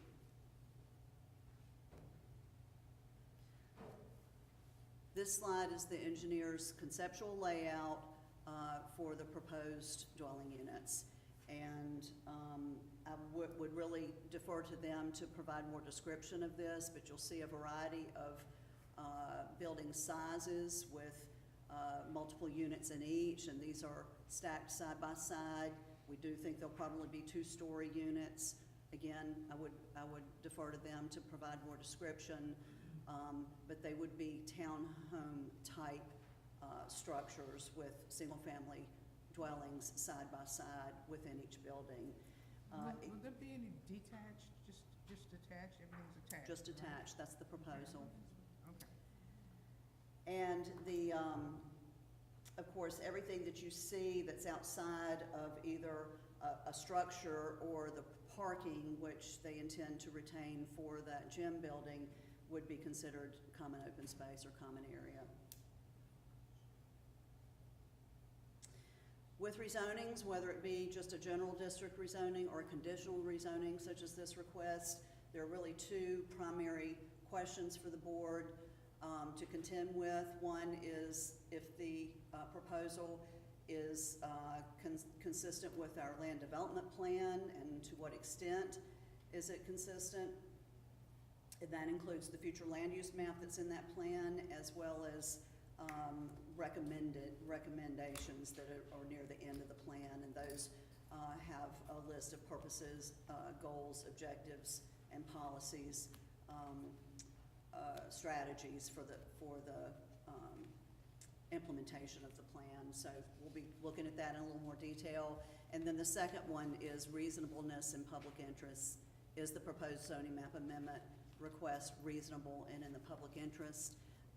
If not, why? If so, why? Again, don't want to read this. I'm going to sort of touch on it, but I'm happy to slow down or take questions as we go through it. Our land development plan, which we sometimes refer to as the comp plan, does break up the town into 3 different areas, and this property actually sits in 2 of those areas.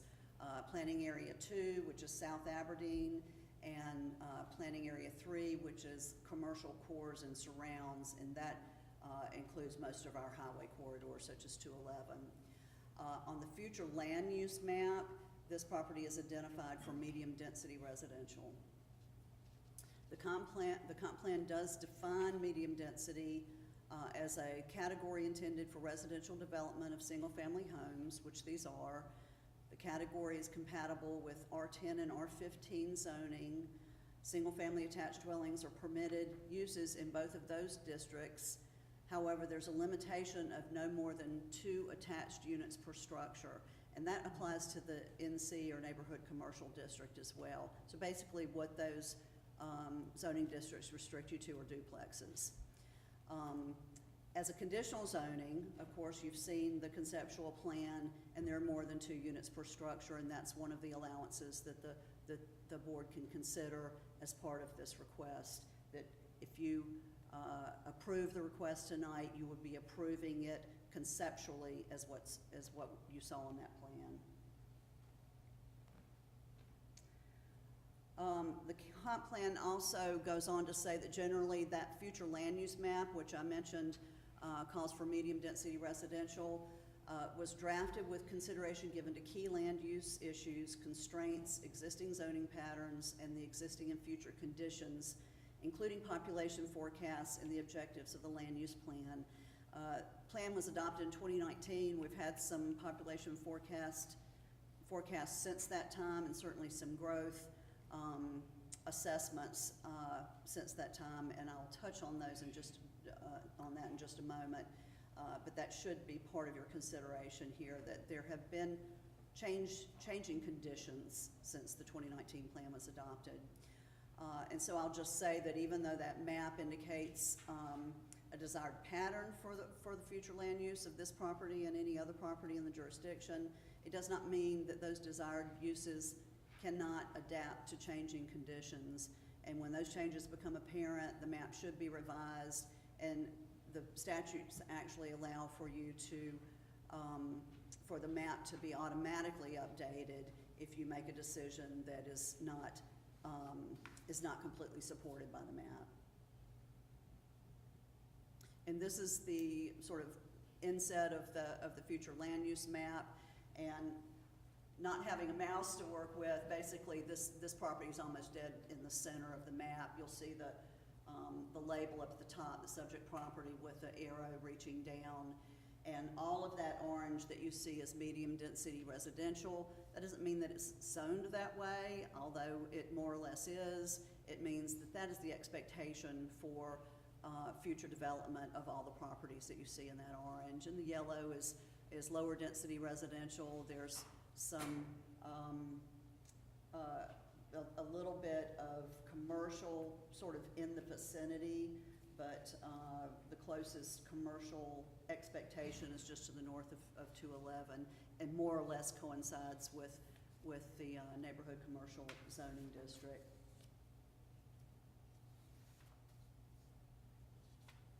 So just to dive a little bit deeper into that first of two questions that you should consider when you're looking at rezoning requests is consistency with our comp plan. And we pull not only from the future land use map, which you just saw, but also from other statements in the plan, including goals, objectives, and strategies. And these three goals were pulled out as being particularly relevant to this proposal. Again, don't want to sort of steal the thunder, if you will, or just explain more about the intent for the buildings on the site that the applicant wishes to retain, but that is why we included goal number 3 with this.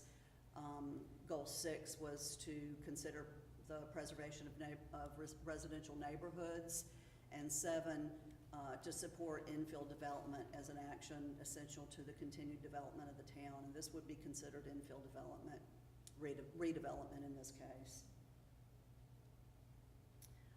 The plan goes on to talk about objectives and then the strategies of how you might reach those.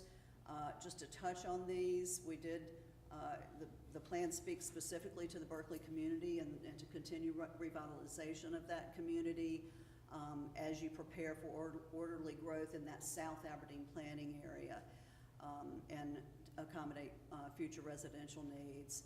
And then it touches on infill development again, with the intent of sort of keeping your development where you already have infrastructure instead of moving out beyond that, even into Hope County. So it mentions that specifically.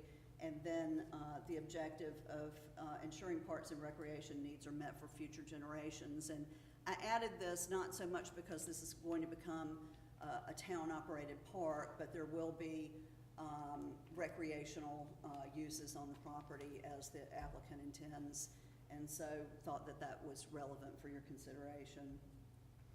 The second of the two big questions is the reasonableness and public interest question, and we went to the back to the comp plan and the implementation section of it, which asks a few questions. One of those is, does Aberdeen need more land in the land use that's being requested?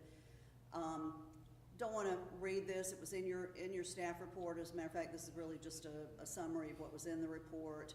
But I think that housing needs have been established as being a need in Moore County.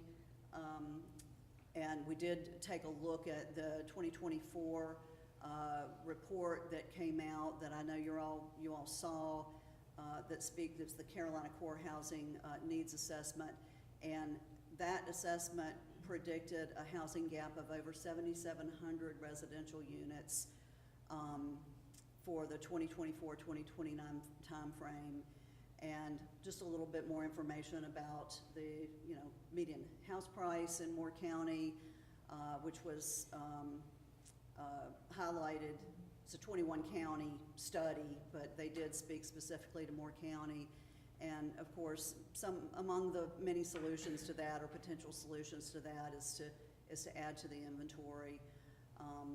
And density, which sometimes is frowned upon, can certainly have its place. I think having it in the appropriate locations is what you're tasked with when you make these decisions.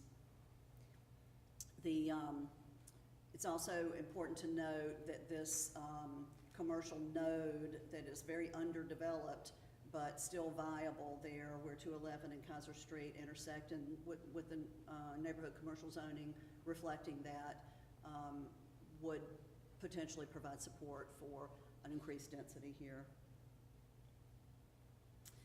Other question is, there are other property in town that might be more appropriate for this use. So we'll just go ahead and talk about the density in more detail here. The neighborhood commercial and general commercial districts, which are commercial districts that do allow residential, they allow density of up to 12 dwelling units per acre. And without this rezoning, a project of this type would have to go to other properties that already have that zoning. Neighborhood commercial, we have very, very little of it. I'll show you on the map in just a moment. It's limited to this area immediately north to this site, and just literally a handful of other parcels throughout the jurisdiction. General commercial, of course, is much more prevalent, but tends to be along our major thoroughfares, our highways, and properties that sort of the second row to that. So when we look at that US 115501 node that we were talking about earlier, there is sort of a cluster of general commercial zoning in that area. Rezoning from general commercial to, or I guess encouraging, what I wanted to say here was that encouraging residential uses in those general commercial districts would take away from commercial uses there, obviously, and exacerbate traffic impacts that are already evident in those sites.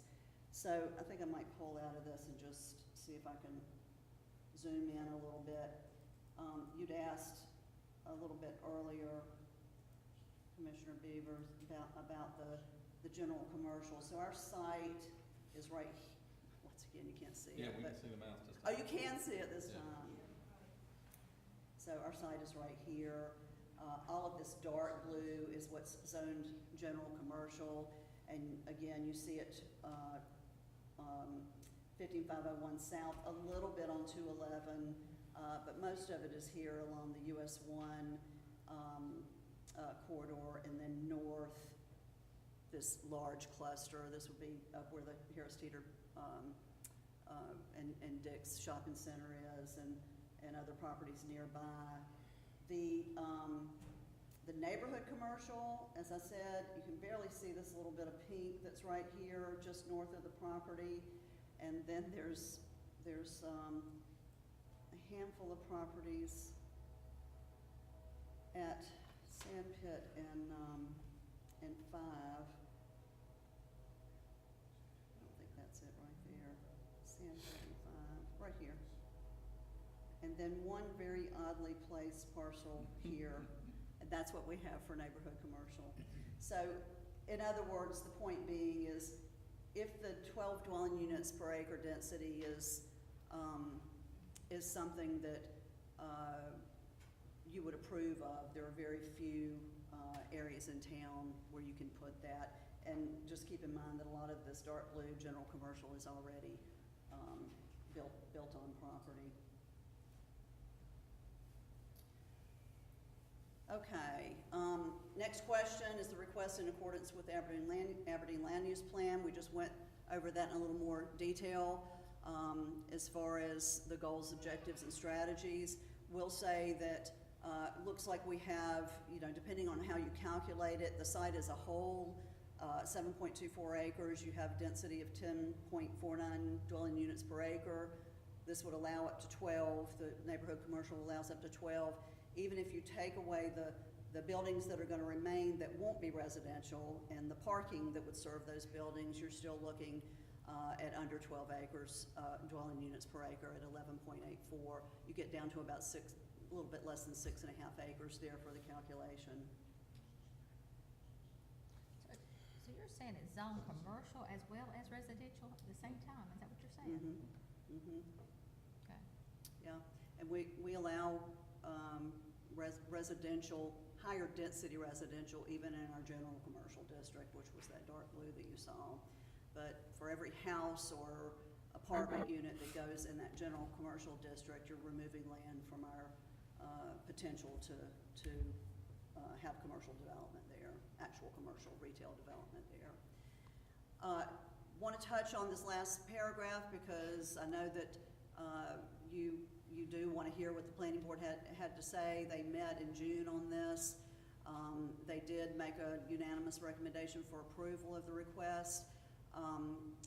This question of the future land use map not being totally in compliance with this request and yet having those goals, objectives, and strategies that do support the requested density. They struggle with that a little bit, and they basically came to the conclusion that even though the future land use map, it was not entirely consistent with that, there was enough support elsewhere in the plan itself to support the request being approved.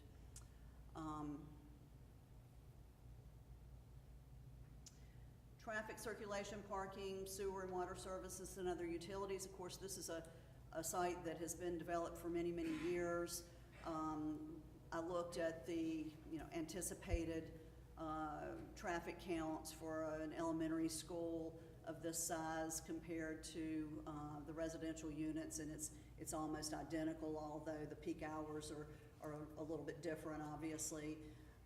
So we didn't see that there would be an increase that would be of concern there.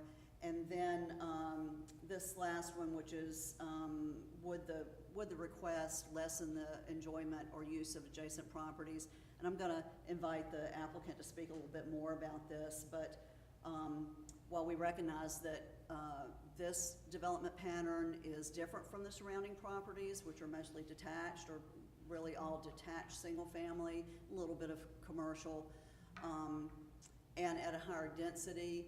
But as the property sits today, there have been many reports of vandalism at the site. It is not really supporting that objective of revitalizing the Berkeley community as it sits. Vacant properties are never never really a good thing, and so some redevelopment here would certainly improve the neighborhood as a whole. I don't want to make the applicant's case for him either, but he did share with the planning board some of the challenges of redeveloping this site from a financial standpoint, and I'll let him review that with you. No real concerns about there being a greater impact from noise, light, odors in this use than what you would have had for the primary school that once operated there, and spot zoning hardship, really none that we can identify with there being the neighborhood commercial zoning immediately adjacent to the properties. These are the recommended conditions for approval. I just want to mention again that this is in part what has been offered by the applicant. We usually add some sort of boilerplate language that you see closer to the bottom of this. These can be amended and they can certainly be added to at the board's discretion if you think that there are additional conditions that would make this project more in keeping with the neighborhood, and then certainly we can add to that. First is really a cap on what the development intensity would be for the site, which would be those 76 single-family attached units that you saw on that conceptual site plan.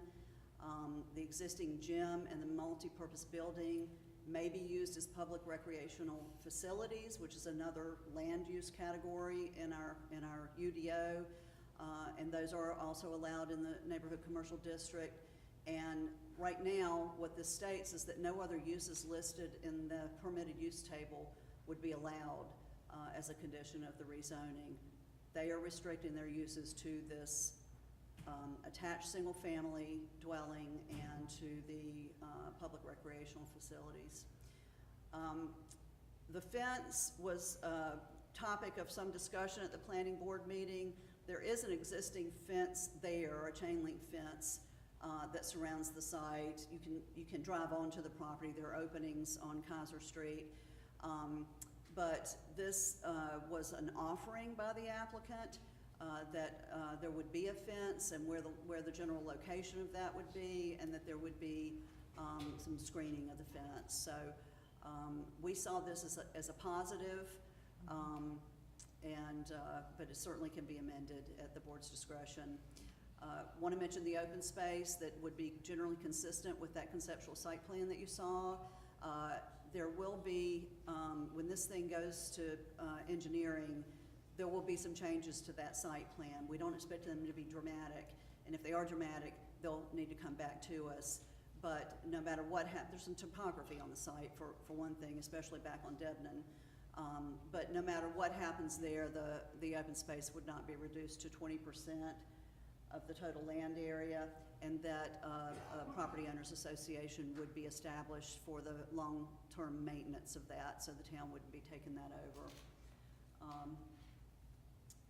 If a subdivision sign is desired, the signage will be located on the property that is owned and maintained by the property owners association. And these other two boilerplates, we just want to make sure that all other permits or any other regulatory processes are complete before we issue a final notice to proceed, which would be probably with the demolition. This site will disturb more than an acre, so there will be some state review of sedimentation and erosion control plan. And then the last one, which sort of speaks for itself, that other than what has been granted through this approval, if it's approved, anything else in the UDO stands. The next slide is motions. So I'd like to go back to, let's say, the conceptual site plan and just pull that up on the screen. I will take any questions that you have, and then I will certainly invite the applicants to come and address the board and take questions from you. I just had a question about the townhomes that are would be like the closest to 211. The ones on the left, I'm on the site plan. I guess you can pull it back up. Those driveways, would they come in would the homeowner come in off Dedman to access those? Those units closest to Debney. Okay. That's the way it's shown now. Yeah. We've had some discussion about whether those might be also accessed internally. The applicant has some reasoning for why he's had it drawn this way, but it's certainly up for discussion. Yeah, it just seems like the rest of the development is kind of enclosed like a community versus those are kind of like coming in the back. So I was just curious, there was a purpose for it. I think that's probably got something to do with the topography of the land. Okay. And Debman is a dead-end street, is that correct? True. Yes. Yeah, it's really a very good question, and again, that was discussed at some length with the planning board, and we recognize that there's a lot of topography back there, and that may be what necessitates it being accessed internally instead of what you're seeing here. Just curious. But it's certainly something that you can hear more from the applicant on. Is Debman a two-way street? Yes. Yes. So it dead ends at the very end of it? Yes. Is there any thought or discussion of if a ambulance or fire truck got to a dead end down there, is there any way for them to turn around? That's a good question, because I drove there the other day just out of curiosity how far, To me, and I had to do a 3-point turn. needs to be some way to get something turned around at the end of that Right, or even a trash truck. you know, I That's mean, cor- there are that's right. houses on that section of Debden now, and they, I didn't wanna use their driveway they, to turn around. yeah, they just, they're dealing with the dead-end situation, Mhm. for the street as it is now, but, But the, I don't know, the you know, intensity would be greater though with these townhomes. it would be, To me, it seems like there ought to be some question as how to turn anything around on a dead-end street. I'm just trying to pull that up so you can get a little bit better sense of what's back there. There's actually, But what are this is they an doing now? unopened right It's of an way that existing goes all the street, so way what are to they doing now? the DOT, right of way, but it's only, Debden is only developed to this point. I believe this lot is vacant, so really this lot is landlocked now as it is. And what you're you can see the mouse here. What you're looking at, for the location of those other units would be on this section. So there's a driveway here, that this lot is accessing, and that's really as far as the development on Debden goes. Yeah, and every home will have a two trash can and a It just seems like, recycle. for safety purposes, putting a lot of houses on a dead-end street. And Mhm. the way it looks, it's just dead end. Right, so there are 10 units proposed that, as it's shown now, front Debden and would be accessed from Debden. Yeah. On And trash truck- everything else comes off of We just don't want Kaiser. somebody coming back, seeing the trash trucks Yeah. on that side of the road, turning around and complaining that we, Well, you somewhere know, down there, looking ahead. trash trucks would have to either turn around or back out, either one. Well, what are they doing now?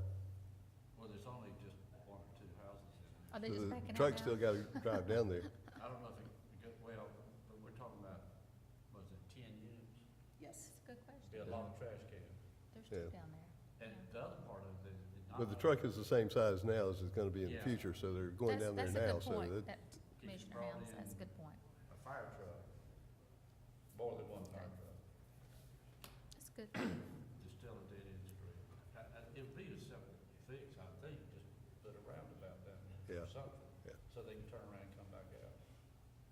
I mean, it's not. make it a Like a cul-de-sac. cul-de-sac. Yeah, at the very end, put something where it had enough radius for a fire truck to turn around. If the street were built today, a turnaround would be required. But as an existing street, We can't change it. well, I mean, we. it's certainly worth a discussion. I mean, Yeah. that, Mayor, the the two- applicant's here, and that's something that you would want to discuss now. I mean, it could be discussed as a condition, I guess, but the TRC can look at it, and when they look at the detailed plan, you could also do a T intersection where you just pull in, back in, and go back Yeah. the other way.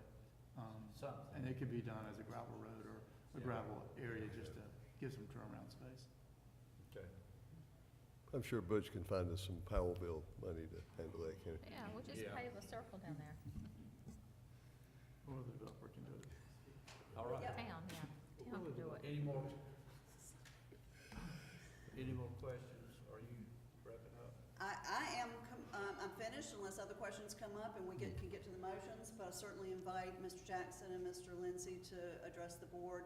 I think Mr. Lindsay would like to offer some explanation. If you want me to go to any different slide, just let me know. No, that's fine. This is a public Public hearing, hearing. so you're the applicant, working for the applicant, correct? Yes, sir. Okay. Thank you. I'm Kevin Lindsay. I'm an engineer with Crawford Design Company. And to address the last question, am I speaking too loud?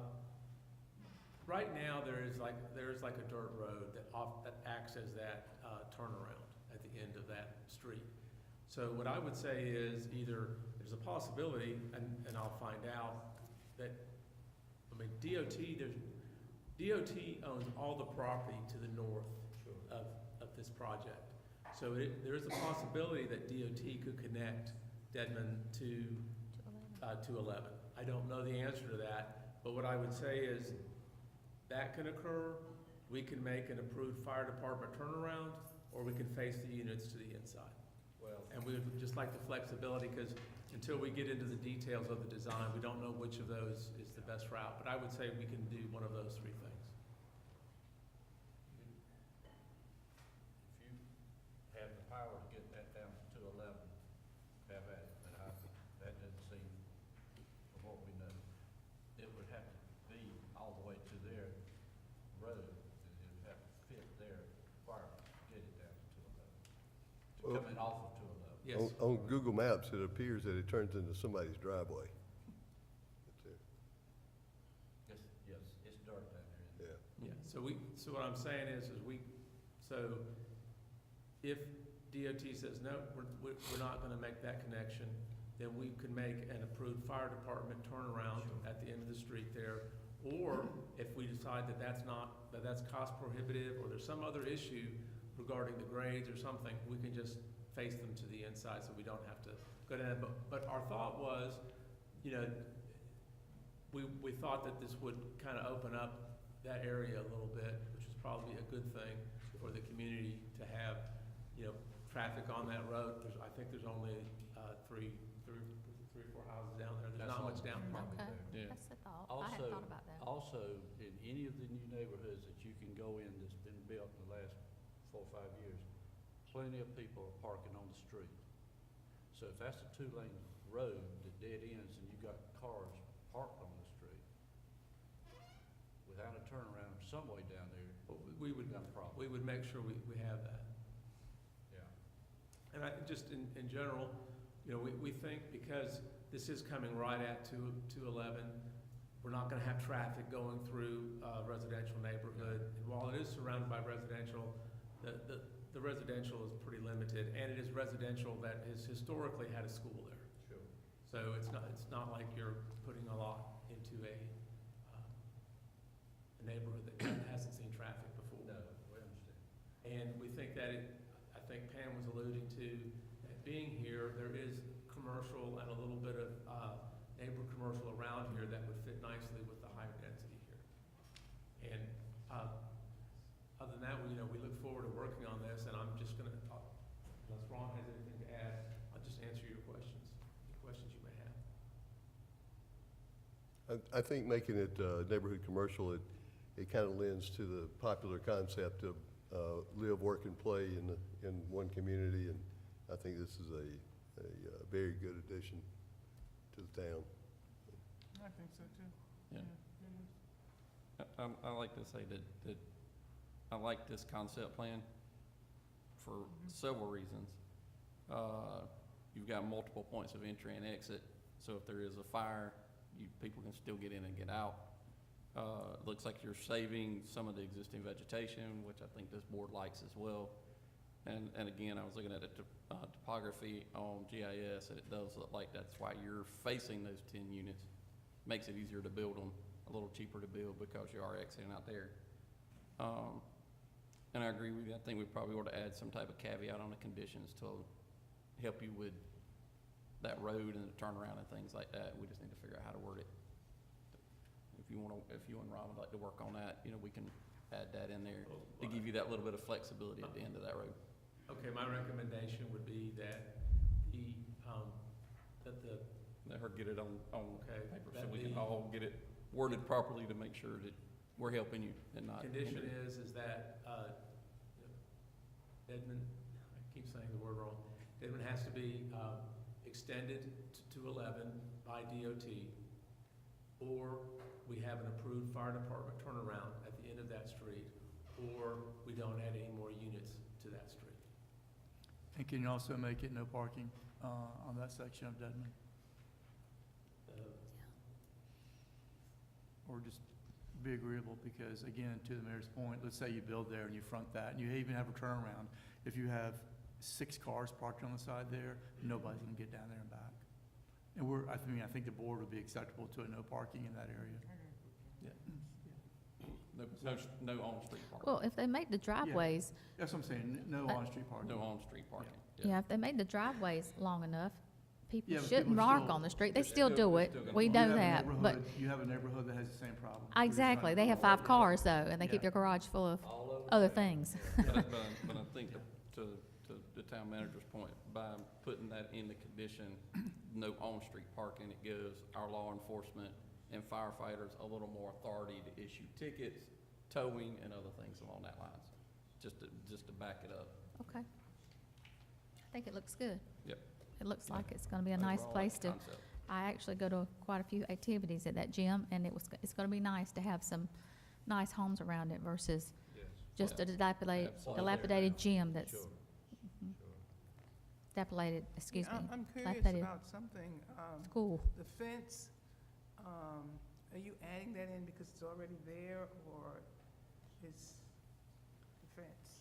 I mean, I like it, I like the whole thing, but I'm just We curious. got into a discussion about the fence. What we'd really like is the flexibility to put a fence in. We don't want the fence to appear like we're keeping everybody in or everybody out. There will be Mhm. ample opportunity to walk. It's not a security fence. We didn't Okay. view that as a security fence. Uh-huh. It's just gonna be a fence to provide some separation, but it's not gonna be something you can't get around or through from either direction. Okay, thanks. Can I clarify, Kevin, if this condition means that it will be a different fence from what exists there now, is the intent to take that fence down and replace it? We are not to have the chain link fence. Yeah, take But I that wanna down. tell you, we wanna take it down and put it up. Immediately? Yeah, so we'd like to leave the fence there during construction, because believe it or not, still a lot of stuff in Moore County gets stole from us. Mhm. Yeah. So we'd like to keep the chain link up during construction, but we're trying to get I don't know if you've seen it, but it's about 4 to 5 feet, it's a black wrought iron square Yeah. fencing. Looks nice. Yeah. That's what we're trying to get. Is, Virginia, is this being picked up? No. He's not at the You're not in front of the microphone. microphone. Come over here to the microphone, Ron. Thank you. If you'll just say what you just said. Yeah. Yeah, Because this is being recorded. What we'd like to do is keep the chain link fence during construction and change the fence, take that down and put the fence up. We also want to plant plants on the outside of the fence so that it'll look good from the road. Yeah. Thank you. Ron, while you're up there, do you want to speak to the board a little bit more about the intent with the existing buildings, the gym and the multipurpose building? The gym, we let everybody use it that wants to use it. Right now, there's 3 wrestling teams that come there. I know one of them has 80 kids. And you should go there and watch it one time. They're like this big, up to bigger kids. There's volleyball, plus there's always something going on where there's a association or somebody using it. We don't charge them anything. We just tell them they have to clean it up when they're done. Then the building behind it, we're gonna try to get that all cleaned up and use that for the community itself, where they can use it for like a party or Oh. whatever they wanna use it for. Was that one of the newer buildings? Yes, I thought it was. yes. It was it, It was really in perfect shape, but the kids have destroyed yeah. it. So we got a lot of work to do. Anytime you abandon a public school, you know what We you're put up gonna get. wood, we tried everything. You know what you're gonna get when you abandon an old school. Yes. It never fails. Yeah, Doesn't they matter broke where in you the do it. gym the other day and Oh, no. sprayed all the fire hydrants Yeah, or fire extinguishers. and believe it or not, right up here on US 1, some of that's going on right on US 1, not over here. Oh, That's geez. there.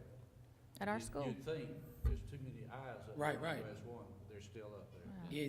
They spray paint our cameras. We nature try to of the put thing. cameras up and they go up and they cut their hand and thing and then they spray paint it and then they go do whatever they're doing. We see it, we understand. So just to note that as far as the conditions go, there's no requirement that those buildings be used in this way. We understand that is the intent.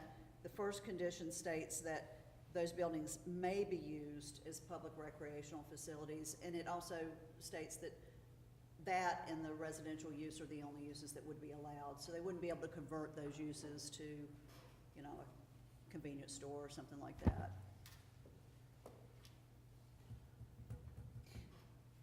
Let me capture what I think I heard with these. I believe we have 2 new conditions. Debnant would either be extended to all the way to NC 211 if approved by DOT, or the applicant will add an approved turnaround, or there'll be no additional units built fronting Debney. Do I have that right? And then I added a condition number 8, which was that Debney is to be designated as having no on-street parking allowed, which would be through signage, I believe. Yeah. And the only other change was that I wanted to clarify that second condition as a replacement fence and not, it does say a fence shall be installed, but I just wanted to clarify that. Can I ask a question about the sign? Am I gonna, do I need to put the sign up, or are you guys gonna put them up? And I don't care either way, I just wanna know whether I'm supposed to do it. The no parking. signs. No, we'll do that. Okay. We'll do Yeah, that. we're just making a condition and agreeable one. Yeah, yeah. Right. Good question. So, But he can leave them exactly like it is, just have a sign that says no parking and not build any more. On the street. Okay. so we would have, instead of these 6 conditions, a total of 8, as we just read those 2 new ones.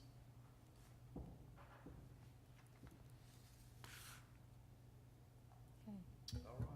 Any other questions? Is everybody good with the, Well, it's still. with the, it's I still know, a public I hearing. know it's a Yeah. conceptual drawing, but, making sure, you know, the buffer, everybody's, there's enough. He doesn't have to do like we've been doing with some of the other properties, like a certain number of trees or a certain number of bushes or, you know, barrier, nothing of that nature, right, at this point, okay? Landscaping is what we're talking Just about. make sure it's nice Anything- landscaping, yeah. Right, anything that's required by the UDO now, he would be required to do. Okay, And he okay, does that'd be great. mention, in this condition number 2, that street yard plantings from the UDO between this new fence, this replacement fence, and the right-of-way would be installed. That's something that they offered. Okay. So that may be above and beyond what's required by the UDO. Okay, that's good. But in any case, anything else that's required would I we would just would- expect to see. Yeah, I just wouldn't want him to have to come back and do something after he's been approved, you know, that, Mhm. well, we didn't get enough bushes, or we didn't do this or that, because we have had a piece of property that we had to add more bushes to, a business, not a commercial, I mean, a residential, but it was commercial. Well, as long as the, Not since you've been here, but anyway, as long as the requirements of the UDO are sufficient, that's what he'll Okay. be required to do. And that we'll sort all those details out during TRC review of the site plan.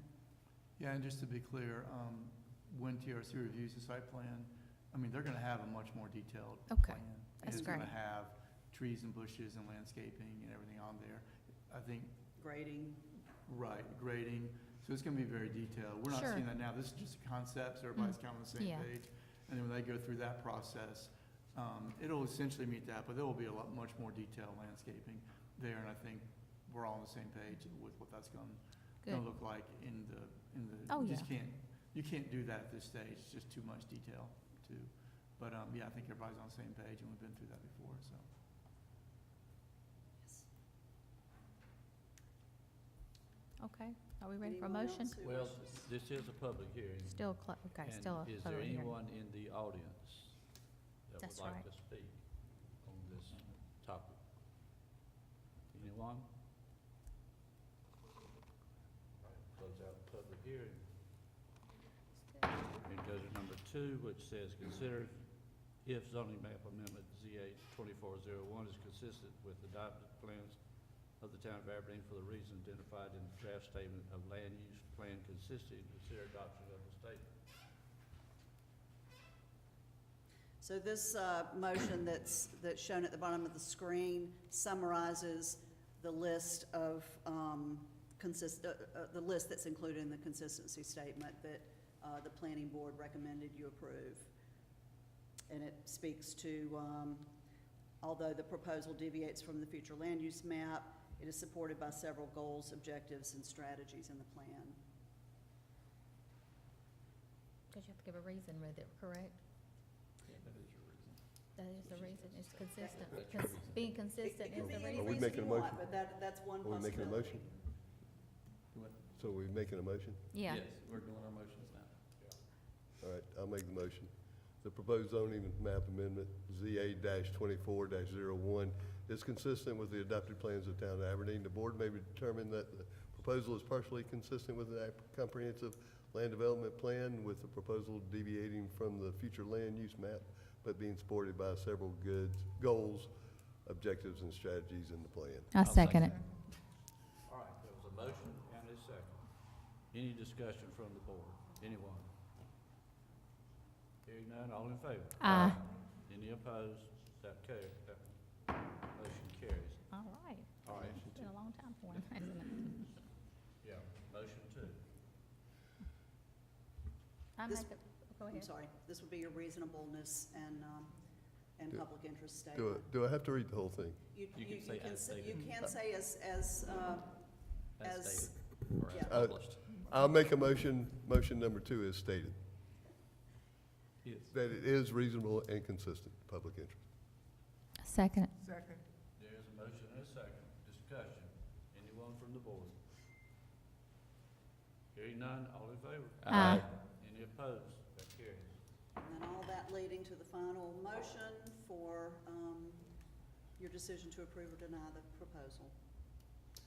All right, I'll make a motion that the Town of Aberdeen Board of Commissioners issues approval of proposed zoning map amendment ZA-24-01 with conditions as included in the record and hereby adopts a statement of land use consistency as drafted. I second. Do we need to ratify that to say with conditions as modified?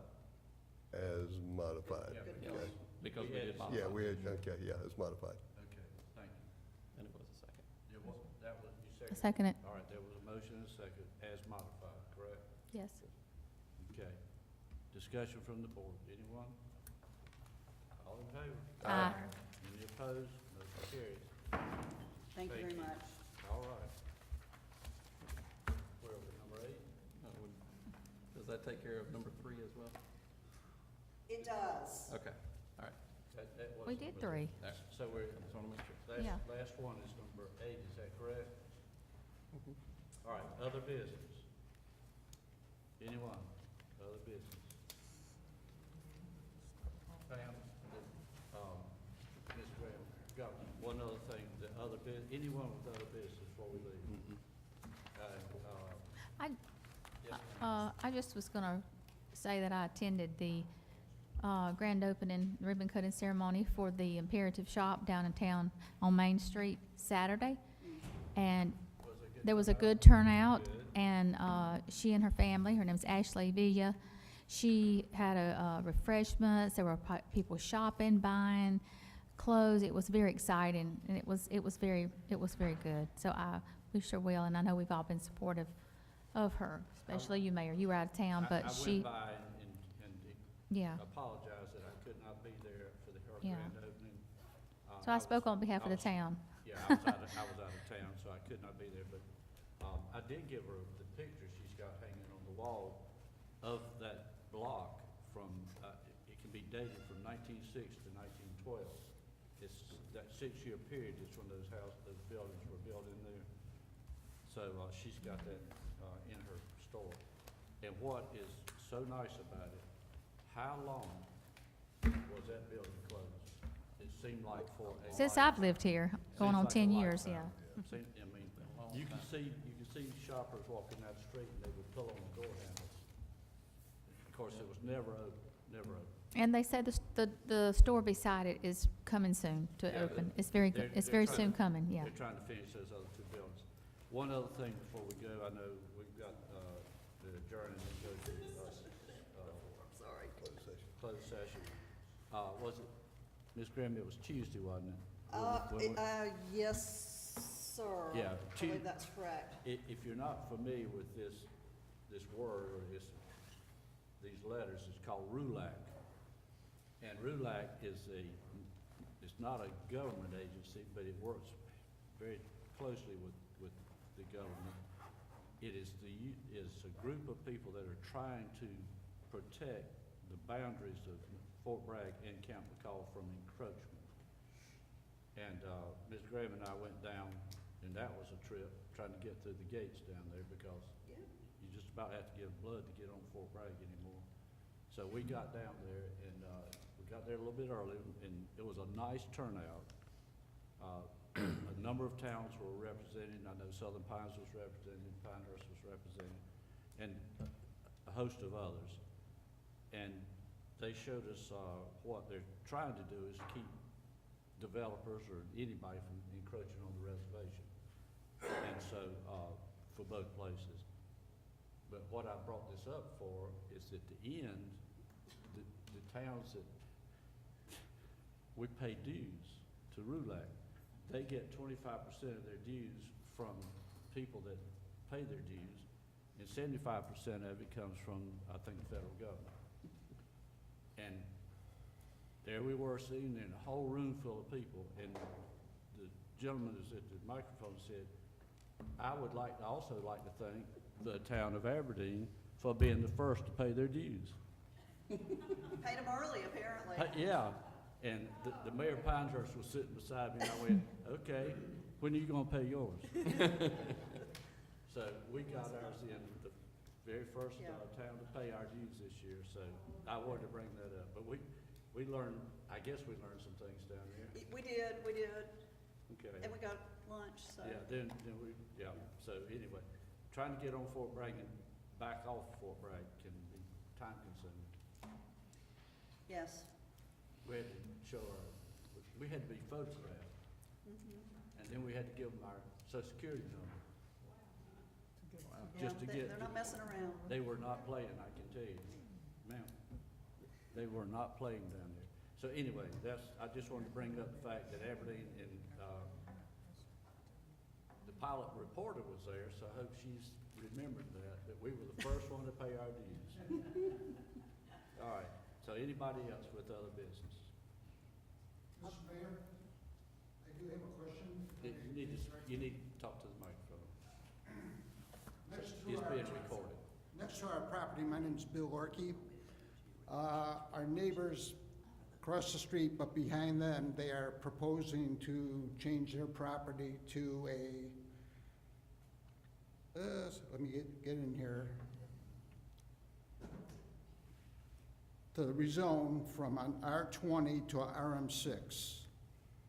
And so the property adjacent to us behind the daycare, they want to rezone it, and then plus they own a house across the street and then behind them, and they want to rezone that whole area there.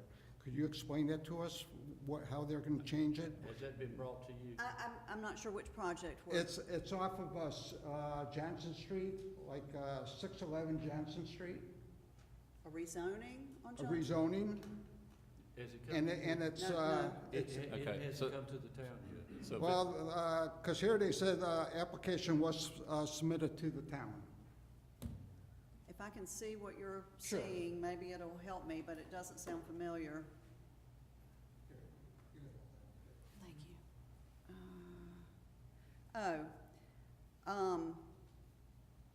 That's interesting. This is, we have met with this engineer at a TRC meeting to talk about, to just get a general sense of what can be done there. But if he has submitted a rezoning request, I don't recall having it. And maybe I've just missed it, but if you can give me your information, I'm happy to send you anything that I have, anything that he submitted. And Go back to the microphone. We received this letter about a week ago, and I did call up the phone number, and of course, they never got back to us. And they want us to have a meeting on Wednesday morning. They said at the site. Now, I don't know, they're based out of West End, or if they want us to be at the site of the property, which is just. probably means the property, but. Okay, that's what I was thinking. Yeah. Right. Yeah, it would be at that property, but again, I haven't seen that yet, and, I don't recall there being a rezoning request submitted. Okay. I may have missed it, but if I can, we can jot down your information, I can contact you and let you know Sure. what I have. Okay, thank you. Sure. Sure. Thank you. Thank you. Any other business? None? Anyone? All right. right, I'll make a motion that we suspend open session and go into closed session pursuant of NCGS 143-318.11A, parenthesis A, parenthesis 3, to preserve attorney-client privilege and in accordance to NCGS 143-318.11, parentheses A, parentheses 4, regarding economic development. I Second. second. There's a second. Further discussion? All in favor? Aye. Any opposed? All right. So we're going to take about a 5-minute break.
want him to give you. He's got to turn his microphone back on. Yep.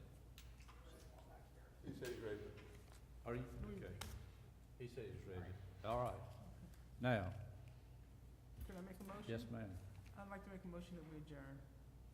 Is there a second? All in favor? Aye. We're adjourned. Thank you.